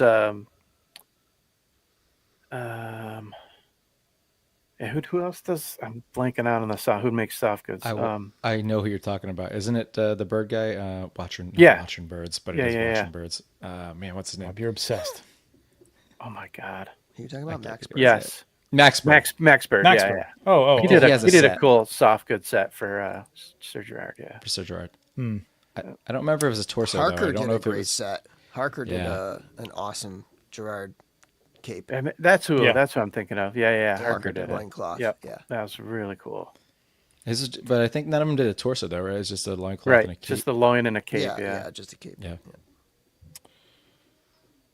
I like that Mr. idea. Elliot, not just a pretty face and a Templar and a chivalrous admin of the Cabal, but a toy photographer who does some awesome stuff with the Knights. Really Yeah. cool battle Great scenes, storytelling. man. Yeah, Absolutely. and a great storyteller. Thank you. And other I things. appreciate that. Look at that. Good Lord, man. That's awesome. What a setup. Yeah. Dang. Mix and match. I don't. I mean, outside of Mythic Legions, I don't really have a loyalty. I love to mix and match stuff. Oh, there's the wine topper from Legions Con. I love that. That's Yeah, cool. I love this whole thing. This is Yeah, great, that's man. really cool. Great. Like, what is this back here? Is this a miniature or something like that? Or Yeah, it's Warhammer terrain. I play a lot of Warhammer. Oh, wow, that's a good use of that, man. Yeah. Great Mm, job. That's yeah. I love the depth on this. I like the body parts and stuff you got in the foreground, man. That's really good. Yeah, Really Wade, good. great job to make those dead guys like lay like naturally. Yeah, especially like the knee on this one. Like I really like the Valiant Knights do a great job of being dead knights because they can move like a dead body. Yeah. Unlike Like a Getting lot of them. flat. I definitely annoy. Well, actually, no, my wife probably can put up with it. How I pose the bodies is I actually do the poses myself, and then so when I'm doing a dead body, I lay on the ground, so I take up a lot of space, and then I pose the figure and I try and replicate that. Yeah. So there's a Good method idea. to it. It's a lot of fun. I didn't know you did Star Wars stuff either, man. I didn't. I I was don't have a looking lot at of your Star Wars. Mythic Legions took up a lot. I was looking at your stuff on the Cabal, but I didn't even know you were on Instagram. Frankly, but that's cool. So Templar Toys, give them a follow. Yeah, it's toys Good about them. stuff. Really good Mhm. stuff, man. Really nice. Look at that. That's great. Epic. Amazing. I always love your stories that you post along with them too in the Cabal, Yes. Elliot. Mhm. They're always Yeah, great. that's the thing in the Cabal. You get the story. Well, I think you probably have the stories here as well. Oh no, not as much. So you get the stories in the Cabal too. Cabal So- gets them only. I literally Nice. just sit there. I talk to myself. I talk a story out, and yeah, it's important to me that like you, Joe, how you're very vocal about how much D&D and fantasy draws you in. It's the same thing for me. I just type it out, but yeah, Yep. immersing ourselves in the story is super key, and Mythic Legions enables that in a crazy way. Yeah, it does. Oh, It really does. while I For sure. got it, I wanted to. If my wife is watching, we made this. What do you call it? Beauty and the Beast Belle figure. Wow. Out of a mix of Thrace and I think it's an Iron Knight. And so we took a couple photos with it, but yeah, I absolutely adore it. I'm definitely trying to get my wife more into the customizing side of it. Cool. That's really it's- cool. Yeah, Beautiful. even have a little Beautiful work. Yeah. That's Nice Thank job, you. man. That's great. Well, guys, it was a little bit long, but this was fun, man. I had a lot of fun with this, talking about this tonight. Just like looking over, like, I mean, a lot of people had a lot of people reach out to me and like say, they love lore stuff and talking about the figures. And we don't do a lot of that all the time, but like, the Euro guys do a lot of lore and stuff like that. But I love it, man. This is fun. Yeah, This is a lot it's of fun, good to look back especially- and revisit it. And yeah. Picking a group like this that you guys are really into. And I love them too. I mean, honestly, it's what got me into the line, is like seeing pictures of people taking pictures of the first few figures from the first couple of waves. And I'm like, wait, there's knights? Like, there are knight figures? Wait a minute. I love knights. I mean, who doesn't love a knight? You gotta love a knight. Oh, look at this guy. Look at this guy. Look at this guy. Oh, why guy? Plugging away. I was gonna get to it, why? But I appreciate the $4.99. Check out the Mythic Enablers podcast next Monday. We issued a message to Trevor. Okay. All right. nice. check it I out. love the pod. You guys do such a great job. Yeah, man, it's Oh. fun. I save it until I'm coming down here to do some shooting, and then I listen to Yeah. it because it just feels like, oh, you guys are kind of here with me. Just hanging I'm out. shooting Oh, Mythic hey. Legions. We're glad we're fun. there. Let's Nice. say, Every hey, once in a guys, while, I hear my name, and I'm like, oh, hey, what's going on, guys? if the other guys are out there listening, you heard that? Let's whisper sweet nothings into Trevor's ears in the episode from now on. And, Please do. Like, what are you shooting, Trevor? What do you got? A little, what is that, Trevor? Is that a little warmer. is that angel hair in the bottom of those clouds? That's Mythos' ass. Yeah. All right, thank you very much, everybody. Bill, you got a show coming up? Anything you want to talk about this week, or I'm still just trying to plug Bill away just wants to go to bed. and finish up the wave. That's honestly all I've Yeah. been doing in my free time is reviewing Yeah. the wave. So I got Gotcha. I got one more to edit and then two more to do. I just posed up this guy, so this will be the next one. I'm gonna have Ooh, him nice. something like Nice. something like this, like Mm-hmm. Mm-hmm. in the mm-hmm. shot, Both hands I like on it. that. That's cool. right? Yep. That That is ghost. that is a hardcore ghost. Yep. I love these Ghost guys. is the most. Guys, this has been Nightchus. Thank you very much for having me Hey, on look here. at Nature's. Oh wow! I've had a Okay, great one more- night. One It more is pun. good. William Husted with $4.99. Thank you very much. If you get a chance, look out. This is. Oh yeah. Well, let me tell you something. Society for Creative Anachronism. I was not a part of this, but I was SCA adjacent. I had a lot of friends, high school or college, I don't know, whatever, who were into the SCA. It's wild, man. You can get real deep into it. They do some great stuff. They all learn like, how things are done. Elliot, I'm sure. Are you in the? You have anything to do with this or no? You SCA? No. Okay. I've always wanted to do SC. I've actually done HEMA, which is more technical sparring with longswords. Okay. But Okay. Yeah, I mean, this is like they have roles within society. They do crafts. They of course they fight, joust, and all that stuff too. But yeah, wild, man. It is cool. It's very cool. All right, Nate, you got anything coming up? Any shots or anything like that to look forward Not to? at the moment. Nope. Okay. All right. Kinda Well, you're always coming slowing up down with a little gold, so Well, follow thank you. Nate at Corona4. Follow Elliot at Templar Toys. Follow Joe, Mythic Enablers. You know where to find me. And Dorklair, Dorklair. All right, guys. Thank you very much. Appreciate all the super chats tonight. It's been great. Congratulations to Furious Figures. Hit me up, and I'll get your $25 gift certificate out there. And yeah, there you go.